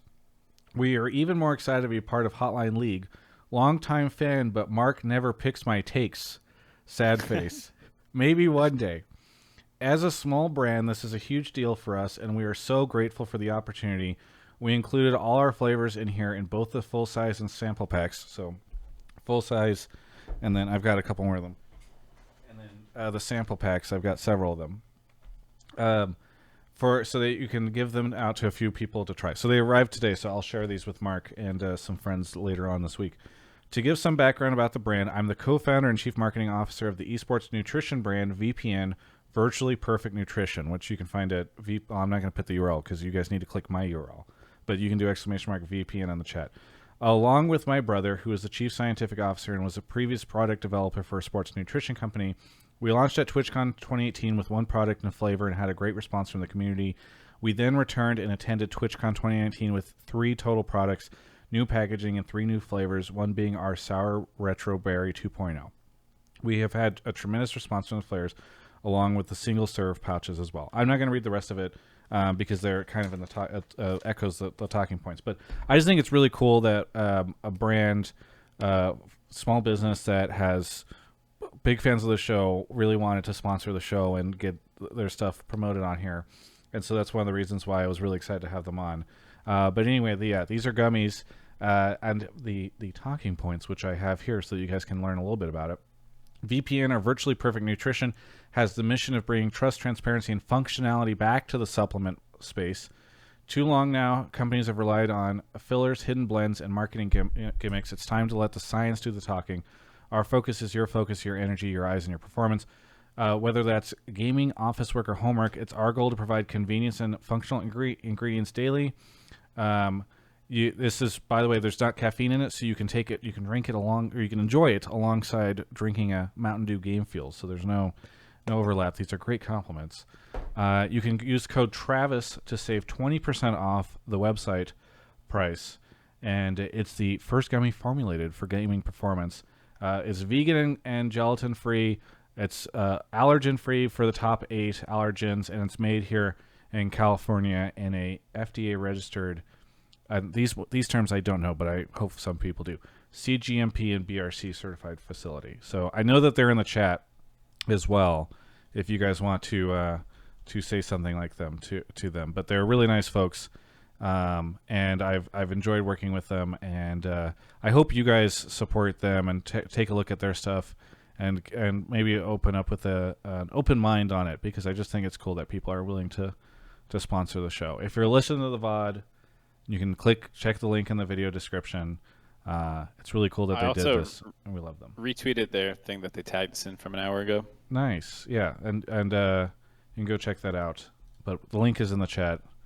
One last thing, I almost forgot about this.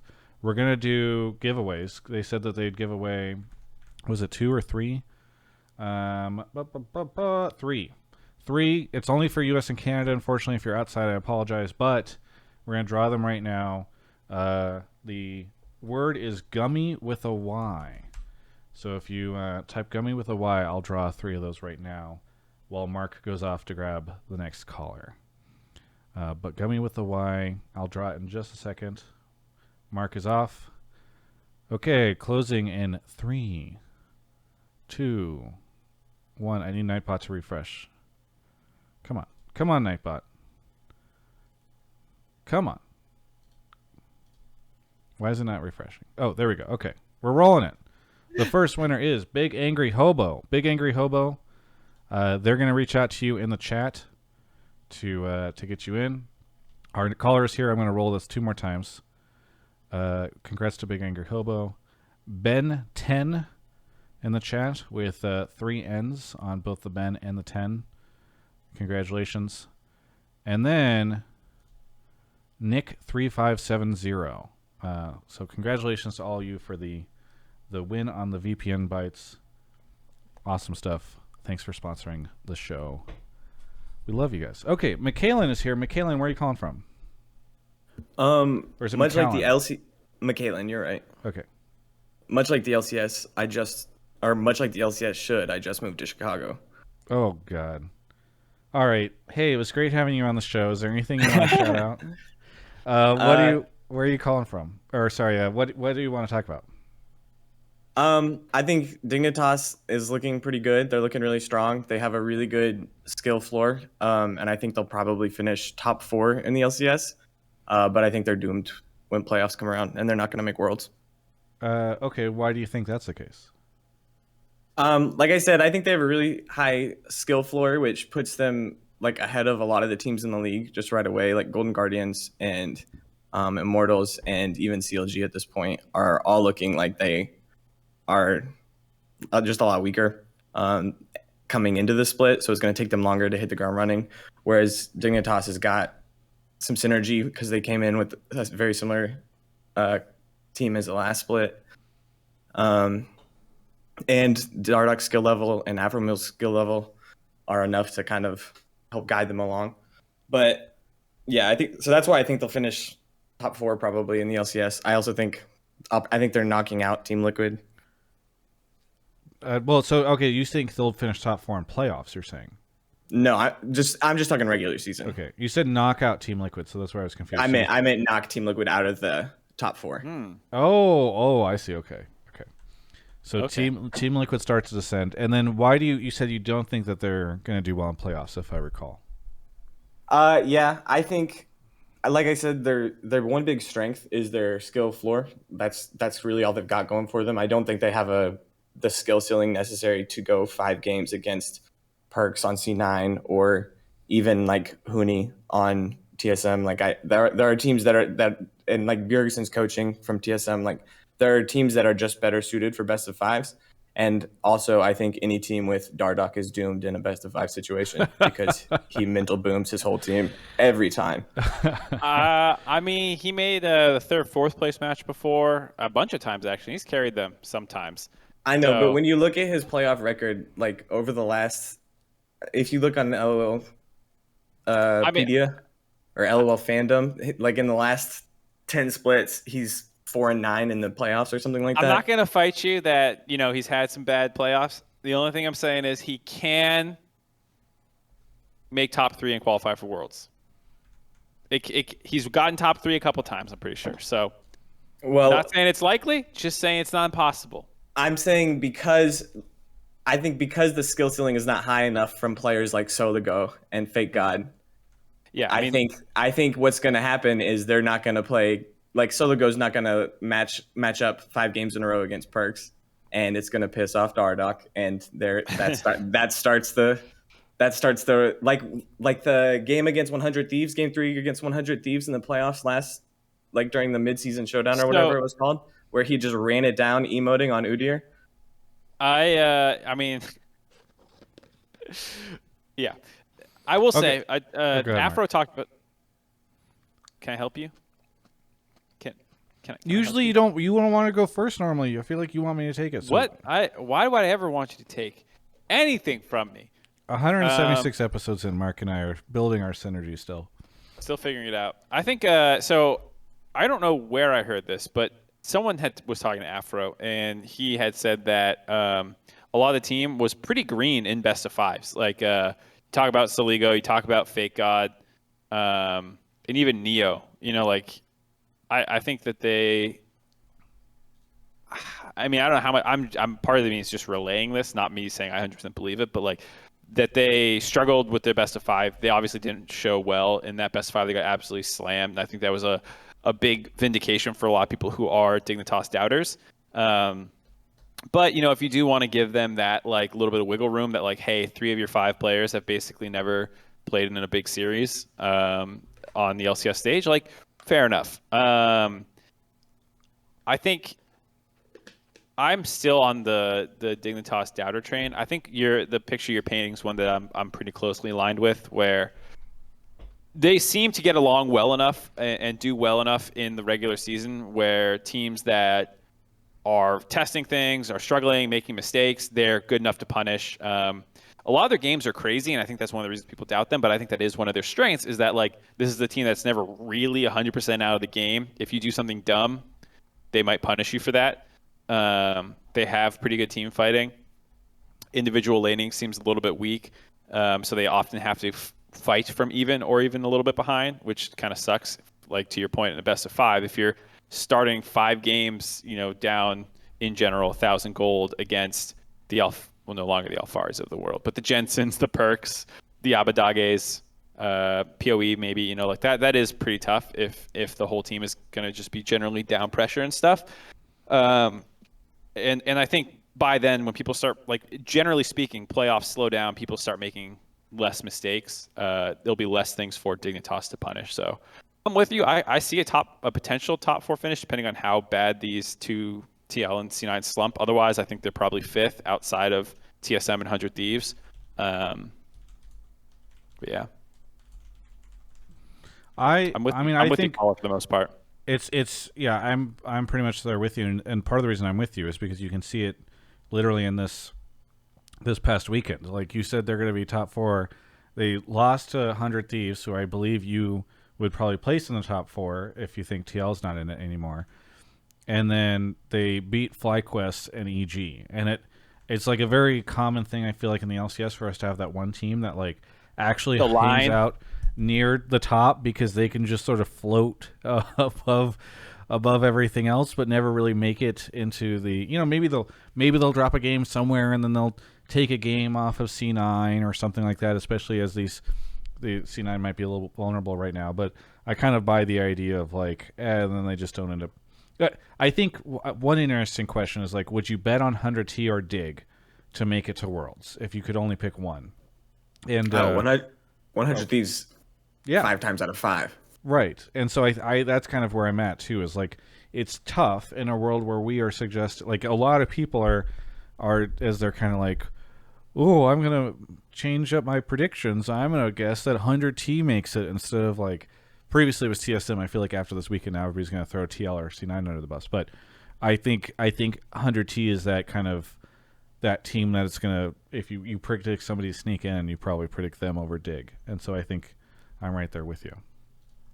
So good call. You got Travis and I in agreement. We're all aligned.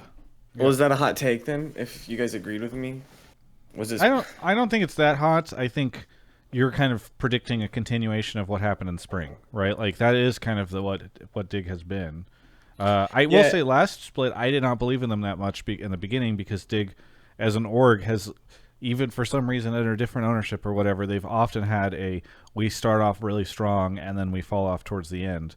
They lasted a lot longer than I thought in spring, but we saw what happened in the playoffs. It was basically the same thing. So, yeah, I don't know. I'm a Dardoch doubter, and I feel like any team that puts him on their team is like just accepting that they're going to make the playoffs, maybe, and then that's about the peak of the team. Yeah, Dardoch is weird because what is like one of those game mechanics where like you get like the short-term boost, but then you like take some sort of cost afterwards or something like that. It's like you're running over capacity or something. He does a lot to juice up your team, and then it just feels like he's not ever able to make it to.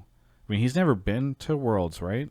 I'm not crazy in that, right, Mark? No, he's never been to Worlds. Yeah, and so, but his best finishes were always spring. Yeah, and I think we oftentimes feel like I don't think people think Dardoch's a bad player by any means, but he's been in the league so long, hasn't made it to Worlds.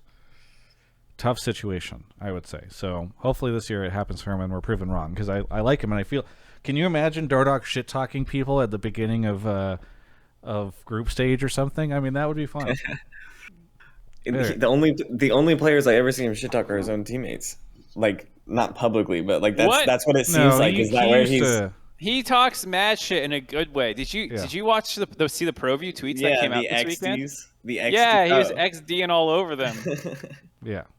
Better, and they said, I forget who they were playing with. He said support diff. It was a FlyQuest or did you see Huni mute a Blaze Olive in game? A Blaze Olive said like one thing. He was like, oh man, I don't even remember what he said, but Huni just instant muted. It's good at ProView. I did not see that. Someone's got to make like a compilation video. Oh, I guess you can't because it's ProView.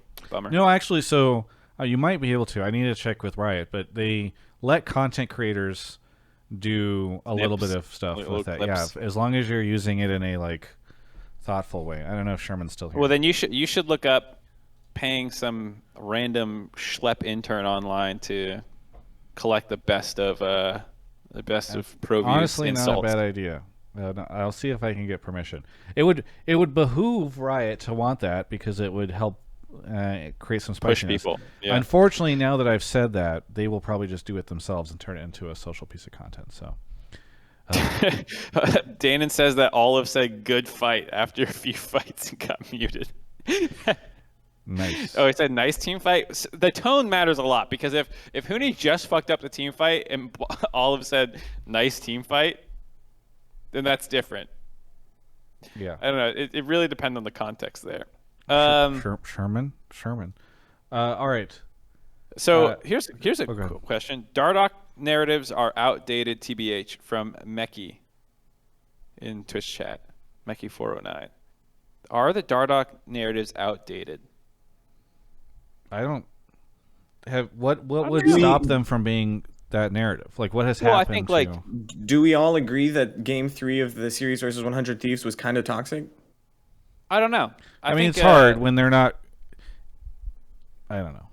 I think you could say that, like, okay, he was tilted and he shouldn't have done that. But I think, how far that is from some of the other stuff in terms of like toxic to his teammates or whatnot. You know, like I don't know. It doesn't seem like Dig. I haven't heard anything bad about him on Dig. Even in splits where like you didn't hear anything for a while, I still heard some grumblings in like 2018, like those years a long time ago. I haven't heard anything at all, honestly. But on the other hand, I think has there been much footage of this team? Like, here's the problem. I mean, most of it's not from footage, though. Most of it's from. Well, I mean, yeah, most of it's from like seeing people and talking to people. Oh, you mean for you? You're saying. Yeah, like so during this past pandemic year, where you haven't seen or talked to anybody, you haven't potentially it was the pandemic keeping him safe, but I don't think so. I feel like these things are not like super secrets. Maybe, yeah. I mean, I guess my thing is, he's had this reputation for a long time. I have not heard anything to the contrary. And so I think that's part of it too, right? Like, I guess the only evidence I could take is that Dig decided to make him their like star player. But also Dig is, that's like the thing you do when you want to be I'm leaning cool. more towards they're a little outdated.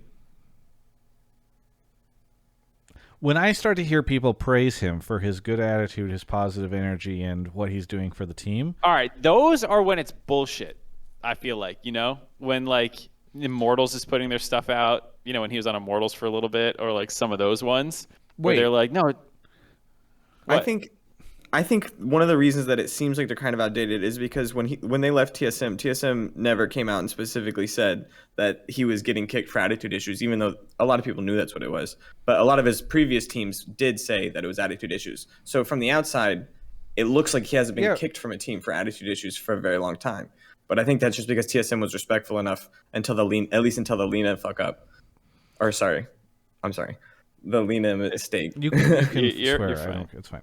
Yeah. Okay. VPN Bytes will not leave us. Okay. The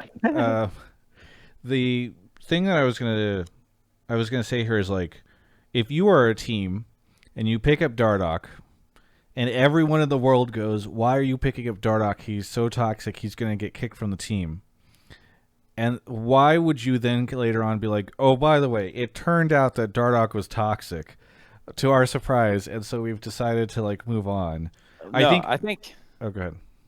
No, I was gonna say I think the TSM one, that was probably even more gameplay related. Like, he was not doing well on that roster. I mean, that's clearly a team when you're playing with Bjergsen and some of the big names there, where you're kind of gonna do a lot of like what the team wants to do. And I think is someone that the team needs to play around more the other way, which is what's happening on Dig, and he looks a lot better. So, I don't know. That one might not have even – I don't know if it was toxicity. It might have just been that he didn't look good, and then the whole Lena thing was more about the fact that he wasn't looking good, so people didn't want him. Dardoch reformed. You guys heard it here. Mark Zimmerman. He hasn't heard anything in the past year about Dardoch, so we can all assume he's a saint now. I'm not saying I'm the spokesperson. I'm saying for me personally, I'm thinking it might be a little outdated. Might be living in the past a little bit, Travis. I think you're outdated. Okay, McKalen, thanks so much for the call. Is there anything you want to shout out before we go on to the next caller?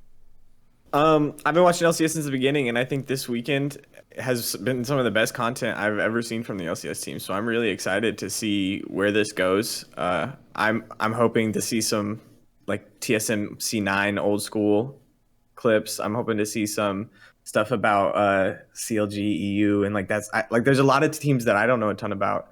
Even though I've been a long-time fan. So, I don't know, Moscow 5. I want to see some legendary stuff. I want to see some really legendary stuff. So I think that's cool, and I totally understand if you aren't like an old school fan enough to like know about a lot of stuff.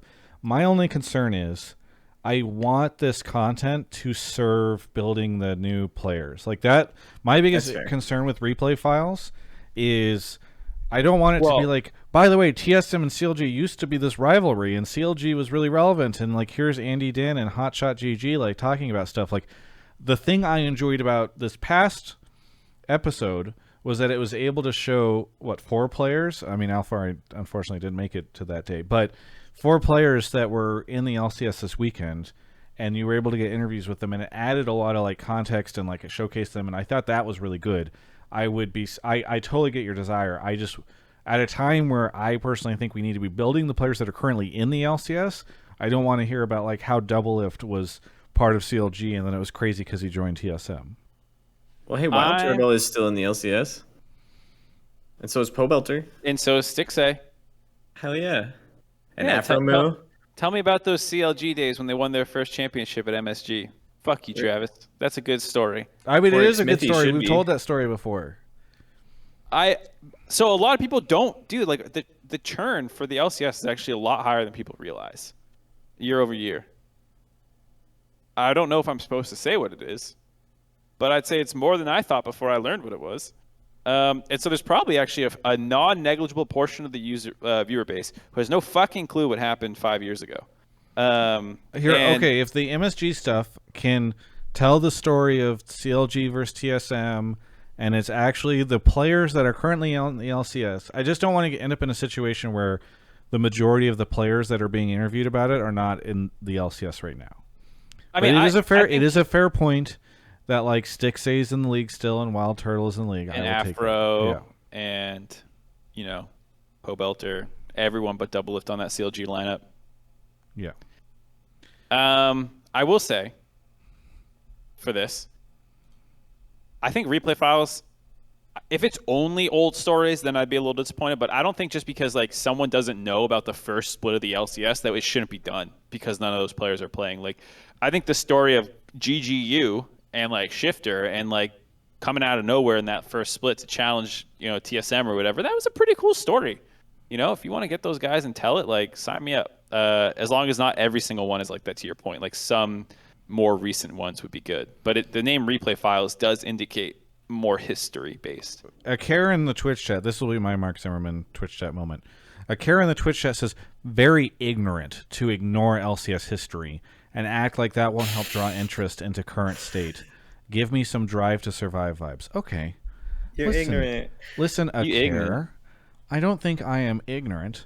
What I am very knowledgeable, what is the opposite of ignorant in? What I'm well versed in is the fact that right now we have a lot of players that are brand new to the league or have like recently come over or something like that. The average LCS fan is not familiar with, compared to where we were a couple years ago where you had a ton of players that had been playing for a long, long time.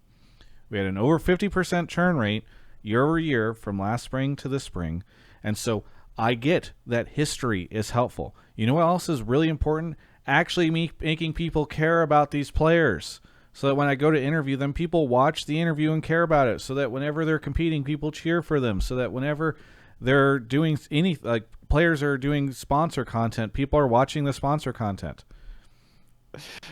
I was just laughing at the Travis didn't watch The Last Dance because it was over 3 years ago. I think the best way to do it is like the Smash Doc. The Smash Doc is the shit. The Smash Doc is amazing.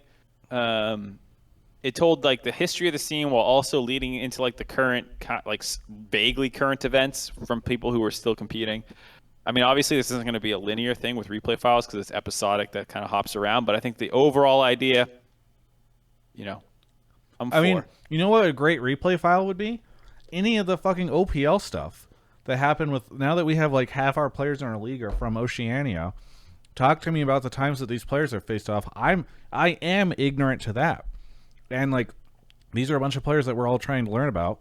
So let's learn about what's happening with these players and when they faced off and all that stuff. All right. Yeah, let me get out of here real quick. Thanks for the Thanks, call. guys, a lot. Yeah, thanks for hosting me. I think Power Evil is going to be MVP the split. But have a good night, guys. We'll see. All right. Let's talk about the Alphari tweet because we haven't done that yet. Okay. Do you think it's unprofessional for him to tweet it? And do you think it will have negative, lasting implications on his career? No. I mean, agree. do I think it is unprofessional? Sure, I guess. Like, it's not by like traditional sports standards. You don't want a player who gets benched to go out on Twitter and like be passive aggressive about it. Do I think it is unprofessional in it's bad that he did that and whatever? No, I think it's like, my God, as happy as I am with the broadcast this weekend, I still think we need some supercharged juice for the LCS right now. And we've been getting it, to be fair. It's been better this weekend with all the revenge stuff. And like, I know it wasn't all the top teams, but there was a fair amount of shit going down on Twitter. Yeah, but I mean, I think this is something to talk about. This is interesting and something to engage people with, and I like it. Do I think it'll impact his career? No. This guy's like great, and I don't think that this tweet is going to be a thing where suddenly like a team isn't. Here's what it is: every team in the LCS thinks that every other LCS team is poorly run, and they think that they are the best. It's and so when true. that's why players like Dardoch, he's a great player too, but like everyone always thinks that they can be the team that like, oh, you know what? Alphari tweeted that because like the Jatt and didn't know what he's doing. What is going on over there? Like he would never do that here. And then, like, so that's why it always ends up happening. Yeah. Because people blame the team for the player behavior rather than the player. Well, and sometimes too, like, I don't know, if you ask his teammates on Misfits or whatever, like, hey, how was he to work with? And some other people have a different opinion who thinks he's fine. Then, like, how can you not say that it's just like the TL environment or something, Like, if other people didn't have a problem with him. And to your point, like, statistically and arguably the best top laner in the LCS is up for grabs next split. People aren't going to pay for him, really. Like, I don't think it really hurts his career. I agree that you could argue it's unprofessional. I guess it could hurt his career in that it could sour his relationship with TL. And then that, like, and maybe he ends up not on, like, a team that is as good as TL.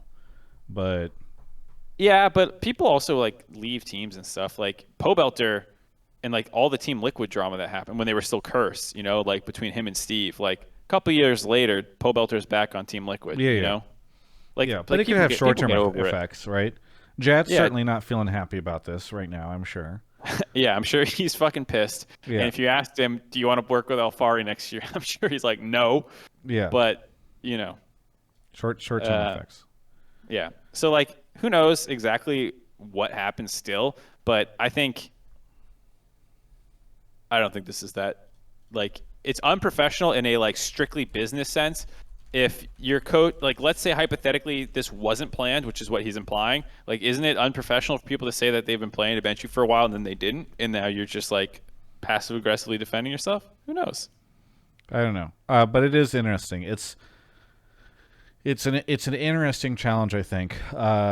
You know what it is? It almost makes me feel like it was better for the teams when they aired the dirty laundry, because now that they don't, the players just tweet passive aggressive stuff. And it's like it causes drama anyway. So I've almost kind of like just fucking put it out there, because then at least you don't get pummeled by the team. And if Papa Smithy's still here, survival of the fittest. Yeah, Papa Smithy will be like, no, we're gonna be a nice proper org. Yeah. All right, let me get the last caller. Okay.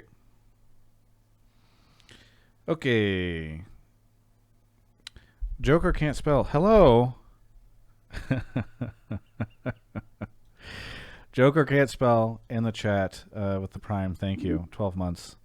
Hope you're doing well, Anton. I have no ill will towards you. Okay. Franz is here. Franz, where are you calling from? Hey, calling from Salt Lake City International Airport. In my car picking up my girlfriend. So that's fun. That's just my dedication to the scene. I'm still willing to do this. I appreciate it. Did you sit? Okay, how did this work? Did we add you to the call hours ago and then you didn't know? And then Okay. Yeah, I was like the last one added in, and so I had to take off. So I just had my AirPods in. I've been listening, waiting for my turn. Well, is she gonna get into the car in the middle of this? No, I have a few minutes. I'll give my take and go quick, so you go. Get rid of me quickly. Yes. So my take is basically TSM will finish first place in the regular season. They will win playoffs, and Spica will win MVP of the split. Well, you said you were going to say your spiel and move on, but I feel like you have to elaborate on that because you're making it's a multi-threaded prediction. Okay, break it down. How does this happen? So I think regular season, them getting first is not like that too big of a stretch. I mean, they're in first by like one game right now. C9, benching Sven. I think they still could pull it back, but I think Perks, specifically in the regular season, doesn't take things as seriously, has his happy games. Team Liquid, I think TSM, even if they still had Alphari, they kind of have had their number this year. They haven't lost them in the regular season. They did get kind of stomped in the playoffs, but so I think in playoffs, I just think the plot armor around TSM is just too strong. Bjergsen plot armor. I'm like a huge Bjergsen stan, so maybe I'm a little biased, but I think they will just pull it together.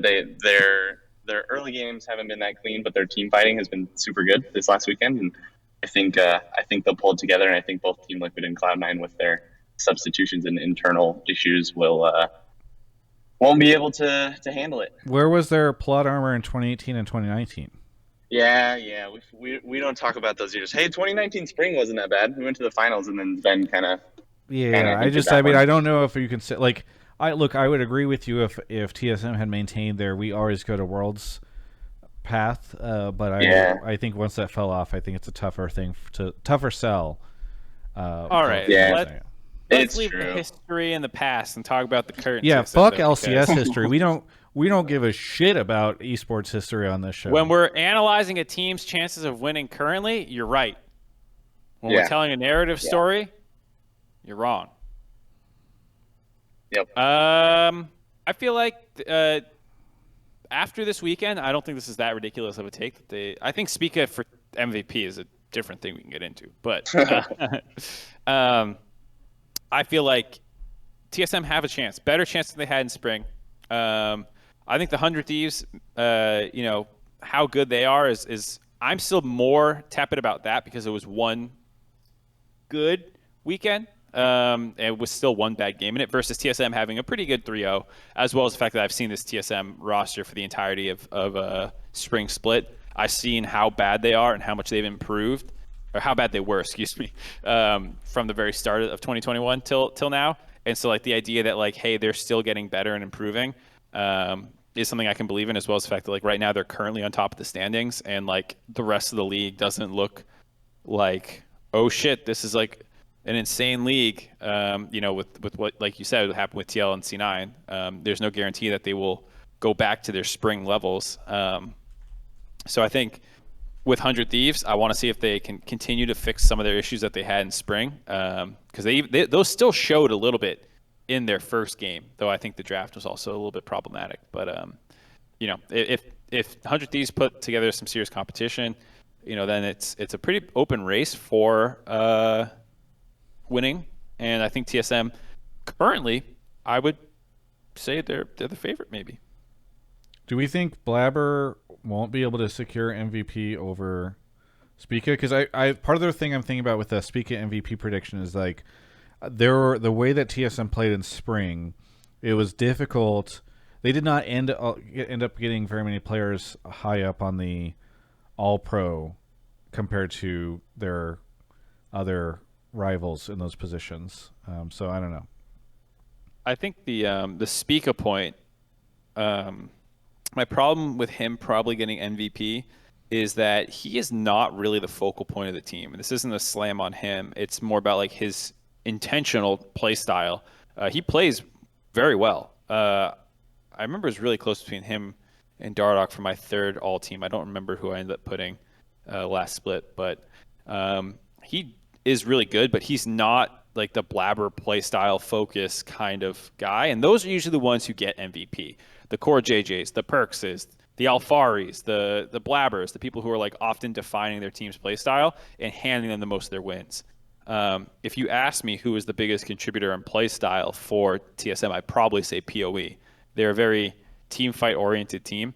They do have some interesting picks. We've seen even more of that this weekend with the Viego flexes and stuff. But generally speaking, I think of TSM as a team fighting team. They're not super fast paced. They're not super bloody. Spica does a really good job controlling the early game, really good job getting objectives, but that's usually not MVP material. The same way like Smithy, I don't think Smithy ever got MVP, right? Like, yeah, even though he was like unanimously the best jungler for a little bit. Yeah, I think he got All-Pro frequently, but it didn't. Yeah, right. I feel like that's the Spica issue that he's going to have, is that if TSM end up winning, getting first, the MVP would go to PoE first, and then probably even Sword Art second, assuming Sword Art has a good split. Yeah, that's why I have a tough situation there. I mean, I could even see a situation where they win and like they don't get MVP because there's just no standout player on that team. The way not to say that there aren't good players. It's just like there's not the one carry. What, Mark? Hello. Unironic new Barney Morris tweet. Oh at my Alphari, gosh, new 35 Alphari seconds tweet. ago. Pull it up. Pull it up, Okay, Travis. okay, I'll read it out sorry, loud. Sorry, Franz.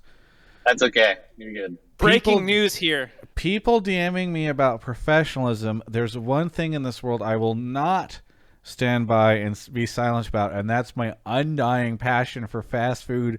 If you don't like it, just don't read it. LOL. That is fire. I absolutely love Chef's that. kiss. So good. So good. I apologize. The way that I have to pull this up, it doesn't allow me to put it in dark mode beforehand, but I'm putting this on the screen. Maybe I'll just stick it in this. This is our guest for the We night. need like a live ticker on Barney Morris's Twitter so people know that we're aware. I absolutely love that. I also love that people are actually DMing him about it. I mean, I'm not surprised. When I went on what prompted me to bring up the professionalism point was I went on the subreddit because obviously there's a thread up about it. And it's like one of the biggest things people are talking about is like the lack of professionalism from Alphari. And I'm like, yeah, it's obviously not professional, but like, it's not professional for Team Liquid. I think the fans should love it. Like it's not damaging to the league. You know, like look, if he was out there saying like offensive things or if he was doing something like that, he's not doing anything to damage the reputation of the league. I don't even think he's doing anything to damage like his. I don't know. I don't know why people would care about this. It's fun. Sense of professionalism. Yes. Like, of course, no one wants an employee or a professional to like badmouth their thing. But at the same time, it's like it's sports, it's competitive, people talk shit. It's all, this is ultimately an entertainment product. And, he thinks he's getting dragged a little bit by his org right now, and he's sticking up for himself through memes and by the way, banter. Back to my point earlier about like teams should just release the shit.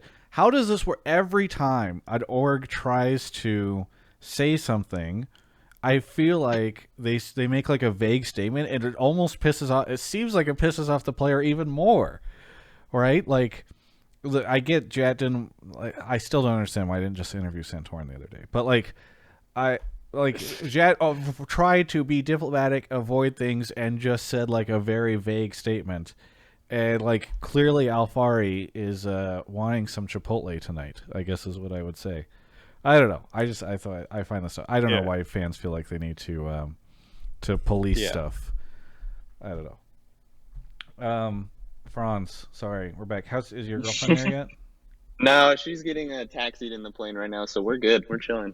I like the Salt Lake City airport a lot, by the way. In fact, presumably you fly out of there sometimes. Brandon Sanderson signs books and sticks them in the airport bookstore there. So maybe you haven't gotten on the Brandon Sanderson hype train yet, but you have. Okay, well then I've read the Steelheart series. That's it though. Okay, well you're doing it wrong. But when you do come over to Cosmere, take a look at the bookstores there because I know he goes and signs stuff on his travels. Okay, I don't think Spica's going to get MVP. I do think it's likely. If based off of how this weekend went, I think TSM. If I had to predict based off of one weekend, I would say TSM wins Summer. I would say they have. There's no majority likelihood that anyone wins, but they might be the plurality. Yeah. Right? I use those correctly? Yes. Okay, I got that right. All right, cool. Franz, best of luck. Let your girlfriend know that we all are happy she's back home. And anything you want to shout out? Yeah. Shout out to you guys. Shout out to you, Travis. My brother Sam, he's in the chat right now. I am Spamalot is his Twitch tag. He has a picture with you, selfie from 2014. We're both big fans. Mark, maybe one day we'll get a picture together. That would be great. I'm to the LCS. He hides from the fans actually, so it's hard to find him. We'll find you. Shout out to Energy Esports. Just bought a Vietnamese team, GAM Esports. That's hype. I speak Vietnamese. I follow that scene. So get some exposure there. And happy Pride Month to everyone. Shout out to LGBTQ plus community in esports. Thanks so much, Franz, for the call and great shout outs, and we'll catch you next time. All right, thanks, guys. All right, time for our last sponsor shout out of the night. It's none other than the Mountain Dew Game Fuel. Listen, everybody, you got to get this. All right, we got a big surge of people tweeting about Mountain Dew Game Fuel whenever it first announced as a sponsor, and I think some people have perhaps they got the case. It's time to get case number 2 if you haven't already, because if you go to gamefuel.com, actually, I'm just gonna put the chat. The thing in the chat, because !GameFuel. If you're in YouTube, you can look at the description to find the link. If you click that, it's very helpful. You can save 5% off your order of Game Fuel. It's fantastic. And listen, you got to get going on this Victory Pass, because the Victory Pass rewards are going. If you buy the case, you get the rewards. There's some really cool stuff in there. I've talked about it previously, but it's just kind of a really neat loyalty program. And I want to actually, if any of you are climbing up the Victory Pass, please let me know, because it would be cool to see if any of you guys have leveled up multiple times on this thing. But it is a limited time for 6 months. I don't know if they're going to reset it afterwards. They don't tell me these things, but either way, you got this period of time to climb up it. Show me what it is. Show me the rewards that you're getting. I think one of them is, they've got a water bottle. I don't know if it's this one, but there's a variety of things that you can get on there. So use that link. Tweet at me when you purchase it. Let me know what flavor you're getting. I think I might have switched from being a favorite of the red flavor to now flipping to the orange, which is the charged orange storm. We love some Mountain Dew Game Fuel. It's fantastic. And go check them out. Mark's got his as well. Mark's got the empty, the zero flavor. If you want something that's 0 calorie, that's I'm watching my figure for summer. Yeah, 0 sugar flavors. I believe he has the 0 watermelon shock. So we love Game Fuel. Thanks so much for sponsoring the show. All right, this last caller will be quick. It's only for Guilhoto. Oh, okay. Is he still in the chat? Guilhoto, are you here? I'm just going to tweet at him and say we're talking about you. We're talking about you. Huh? Let's see if that summons him. Okay. ItsYaBoiJuicy is here. ItsYaBoiJuicy. Where are you calling from? Calling from Los Angeles, California. How are you doing, Travis? Oh, nice. I don't know if you're comfortable with this, but are you able to give like a general area of Los Angeles? In Glendale. Glendale. Okay. Barely Los Angeles, but I'll let you know. Yeah, it's like southern. Is it southern, I think? It's not. Anyway, ItsYaBoiJuicy. What do you want to talk about on the show? Okay, people have been talking about the 3rd place and 4th place conspiracy and all that too, but I honestly see greatness in Immortals, because people are talking about Dninetv really good, doing a great job on 2-1, but I honestly think with that 3-0, they actually gave me a good first impression as a 3rd or 4th place team, and I did the math, and that isn't like data checking all that too. I feel like Immortals could possibly replace Dninetv as the 3rd place team, maybe possibly even beating C9 because of their consistent performance. How they defeated 100 Thieves with Abadage, Golden Guardians as the new roster, and COG, which they did perform really great. They just haven't really been consistent also, but they have been performing really great. Immortals, I mean, and I feel like if possible, if they can contest Dninetv and possibly becoming a new 3rd place team. Okay, so you think they're going to? Sorry, are you saying that they're going to finish 3rd in the split? In the split, yes. Okay, then what happens to them when they go to playoffs? We'll find out from there. But I honestly feel like they could possibly be 3rd, and that, like I said, they could possibly contest Dninetv. And if C9 really like goes out of the trash here, or it's TL, it could be one or the other. I feel like Immortals could possibly take out C9 or TL.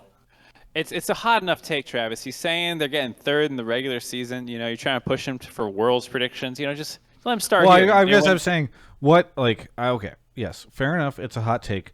I'm just kind of like, even if they finish 3rd in the split, and then they don't make it to Worlds, it's kind of like, well, that's a bit of a bummer. But here's a thing that I will say. So Guilhoto on June 5th tweeted, canceling today's draft meeting and just going to freestyle it since enemy coach is an NA resident. And then Freak replied and said, yeah, you already turned it around from 10th place in summer to 8th in spring. Can't wait to see you make 7th. And Guilhoto replied and said, always made it to finals in my first year with a team. So I guess they're going to finals based off Facts of what he's don't been saying lie. there. Yes, exactly. We, as Mark said earlier, we look exclusively at history when predicting the future of LCS performance. Unless we're talking about They narratives. went 3-0 this weekend. They'll go 3-0 next weekend. Yeah. They're best That's- team in the. That's what I'm gonna talk about too quickly. Next week is gonna be Immortal for the Immortals. It's gonna be EG, Dignitas, and TO. For Dignitas, it's gonna be TO, Immortals, and C9. So the next week's matches, I feel like it's gonna be a great matchup because I feel like Dignitas will be able to test their strength against the high teams like TO and C9. But at the same time, Dignitas, Immortals could potentially contest Dignitas if they beat them and beat TL. What are the chances that Immortals could actually be the third place team and actually go to Worlds with, say, TSM, TL, or C9? Mark, or what do it could be switching out the way around. Mark, what do you think about ItsYaBoiJuicy's decision to make Dignitas like the rival? Because that's I think the only part of this take that I'm a little confused about, because it's like, why is it IMT or Dig? I feel like you should be talking about like IMT versus 100T or something. Yeah, I know what you're saying. I mean, I think at least in the topic of the upcoming week, Dig is a decent enough opponent that like beating them says something about you. Yeah. And so to the caller's point, if they 3-0 the weekend or even 2-1 at taking down TL or Dig, it at least shows that they are in that hunt a little bit more than we would have thought starting off. But to your point, Travis, like the main competition is 100 Thieves, TSM, TL, and C9. Dig isn't even really that competition to the caller to get top 3 for the call. I know Dig is tied for 3rd right now, but myself and a lot of other people are like, we'll see if they can do it. So, the thing is, you need both those teams to collapse for Immortals to get 3rd, assuming 100 Thieves and TSM are legit. Now, I know they just beat 100 Thieves, but that was not a great game out of them. And I was surprised in the second game of the week when I think they got Rumble set the second time, and I was surprised to see that just given 2 times in a row to them when it was like, okay, Xerxes is clearly fucking good at Rumble. Maybe don't give it to him.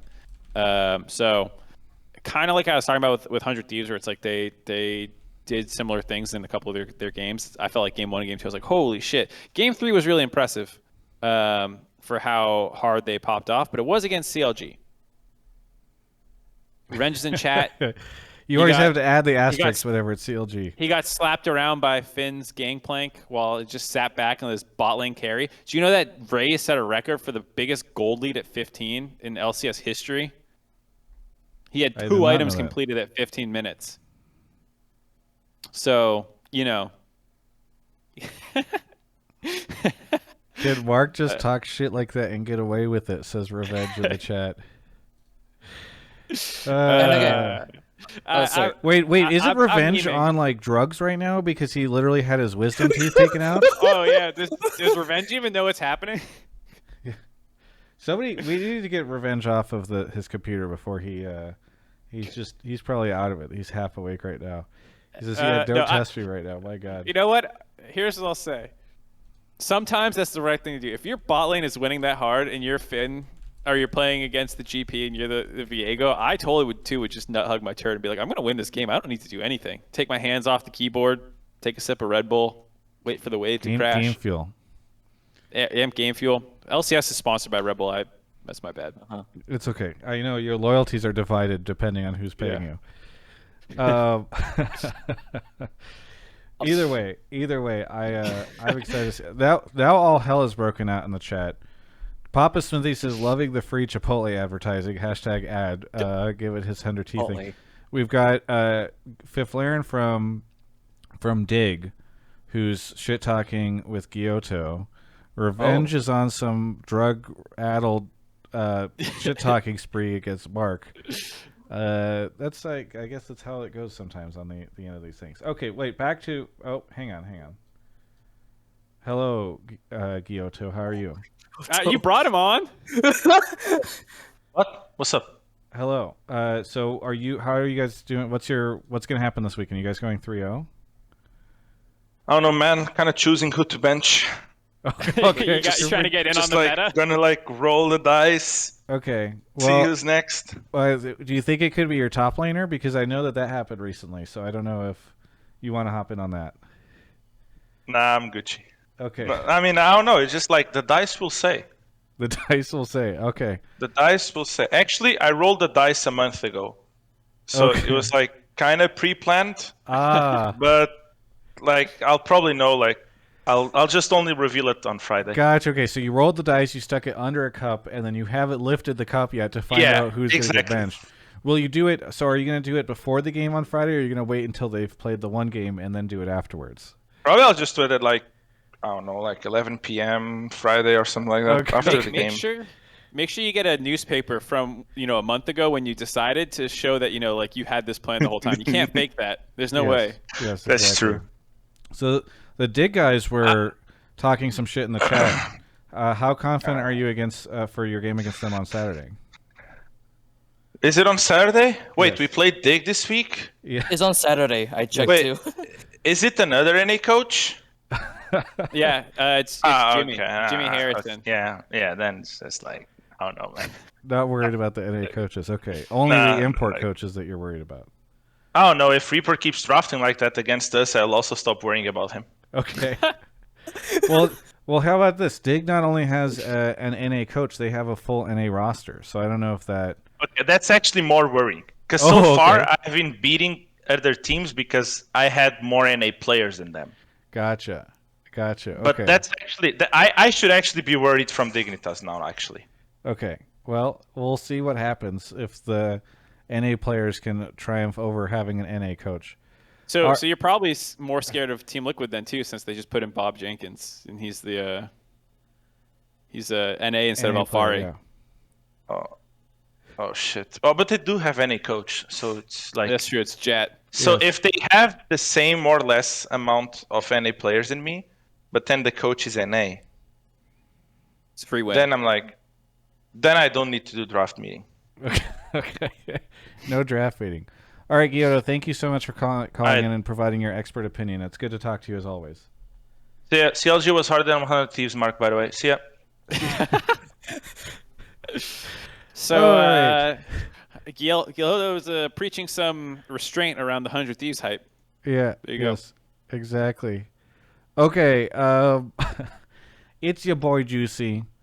It sounds like you have some. At least their coach seems pretty confident in his team, unless they're facing against an NA roster. So we'll see how things go. But anything you want to shout out before we wrap up the show and say goodbye? I really want to shout out to, although I'm a CNF fan, I really want to shout out to Revenge. Like he was very consistent. He's very strong. I just hope he keeps that consistency. And honestly, I'm just tired of not seeing any Golden Guardians, Immortals, CLG them losing. So I really want to see someone from that lower tier team. Not saying he's a lower tier player. I just want to see him really push him up and really make a change for once. LCS really needs a different team for once. Very I feel good. like Immortals could be the one team to actually not be first or second, because that's TSM, TL, C9's problem. But for the third place, fourth place team, it's Immortals, Dignitas, and possibly 100 Thieves. But yeah, that's what I'm looking forward to. I just want to see those low, middle ranked teams. I'm looking forward for that. Very good. Well, I'm excited for it. It's your boy GC. Thanks so much for the call, and we'll catch you next time. Thank you so much. Yeah. All right, that's the show. A very fun one. See, people were bummed that we didn't have a guest on, but I actually think this was a really great episode, so I'm really happy. I think part of it was Alphari just that probably we were got able us to- a lot of views. Yeah, exactly. Next, yeah, if we can get bench players to tweet shit during these shows, I would appreciate it. It's really, really helpful. Has he, Alphari Twitter Watch 2021? Has he tweeted anything else recently? I wonder if he's logged off for the I'm night. looking. Someone came I'm over seeing there. if he has any replies. No, not yet. So, that's it. Mark, what do you want to shout out? Not much. Shout out a bunch of the people for coming by, making it fun. Shout out Alphari for the tweets. Shout out all the LCS staff members and players hanging out. And shout out everyone working on the LCS. Back in studio. Feels really good. Yeah, I really enjoyed the broadcast this weekend. I think I think on the broadcast front, at least, even if I have disagreements elsewhere, they are definitely moving in the right direction. I love the storytelling. It feels like they're doing a good job brand building, and it was great to have it back. I'm going to shout out, because I see her in chat right now, Rift Reaction, because I do this show with Emily every week, and if you think this show is too long, or if you just don't want to listen to like another really long show after you listen to this one, we do that thing's like 35 minutes, and it is better than I thought it was going to be. I thought it was going to be good, but it's by the third episode, I think we're in a really great place, and it's fun because Emily and I record it in person, and so I think it allows, much like Mark was saying, it allows like a just really nice dynamic, and so maybe someday I'll convince Mark to come over to my apartment when we do Hotline League, but he's a very lazy person, unlike Emily, who just has incredible work ethic. So, and shout out to VPN Bytes, because they, after all these years, we finally got them on the show as a sponsor, and really appreciate them doing that. That's really cool. They were in the chat the whole time. We gifted some subs. So I'll stick around after the show and read out some of these subs that I might have missed. But that is it for Hotline League episode 176. We'll see you next week for an episode with Jensen.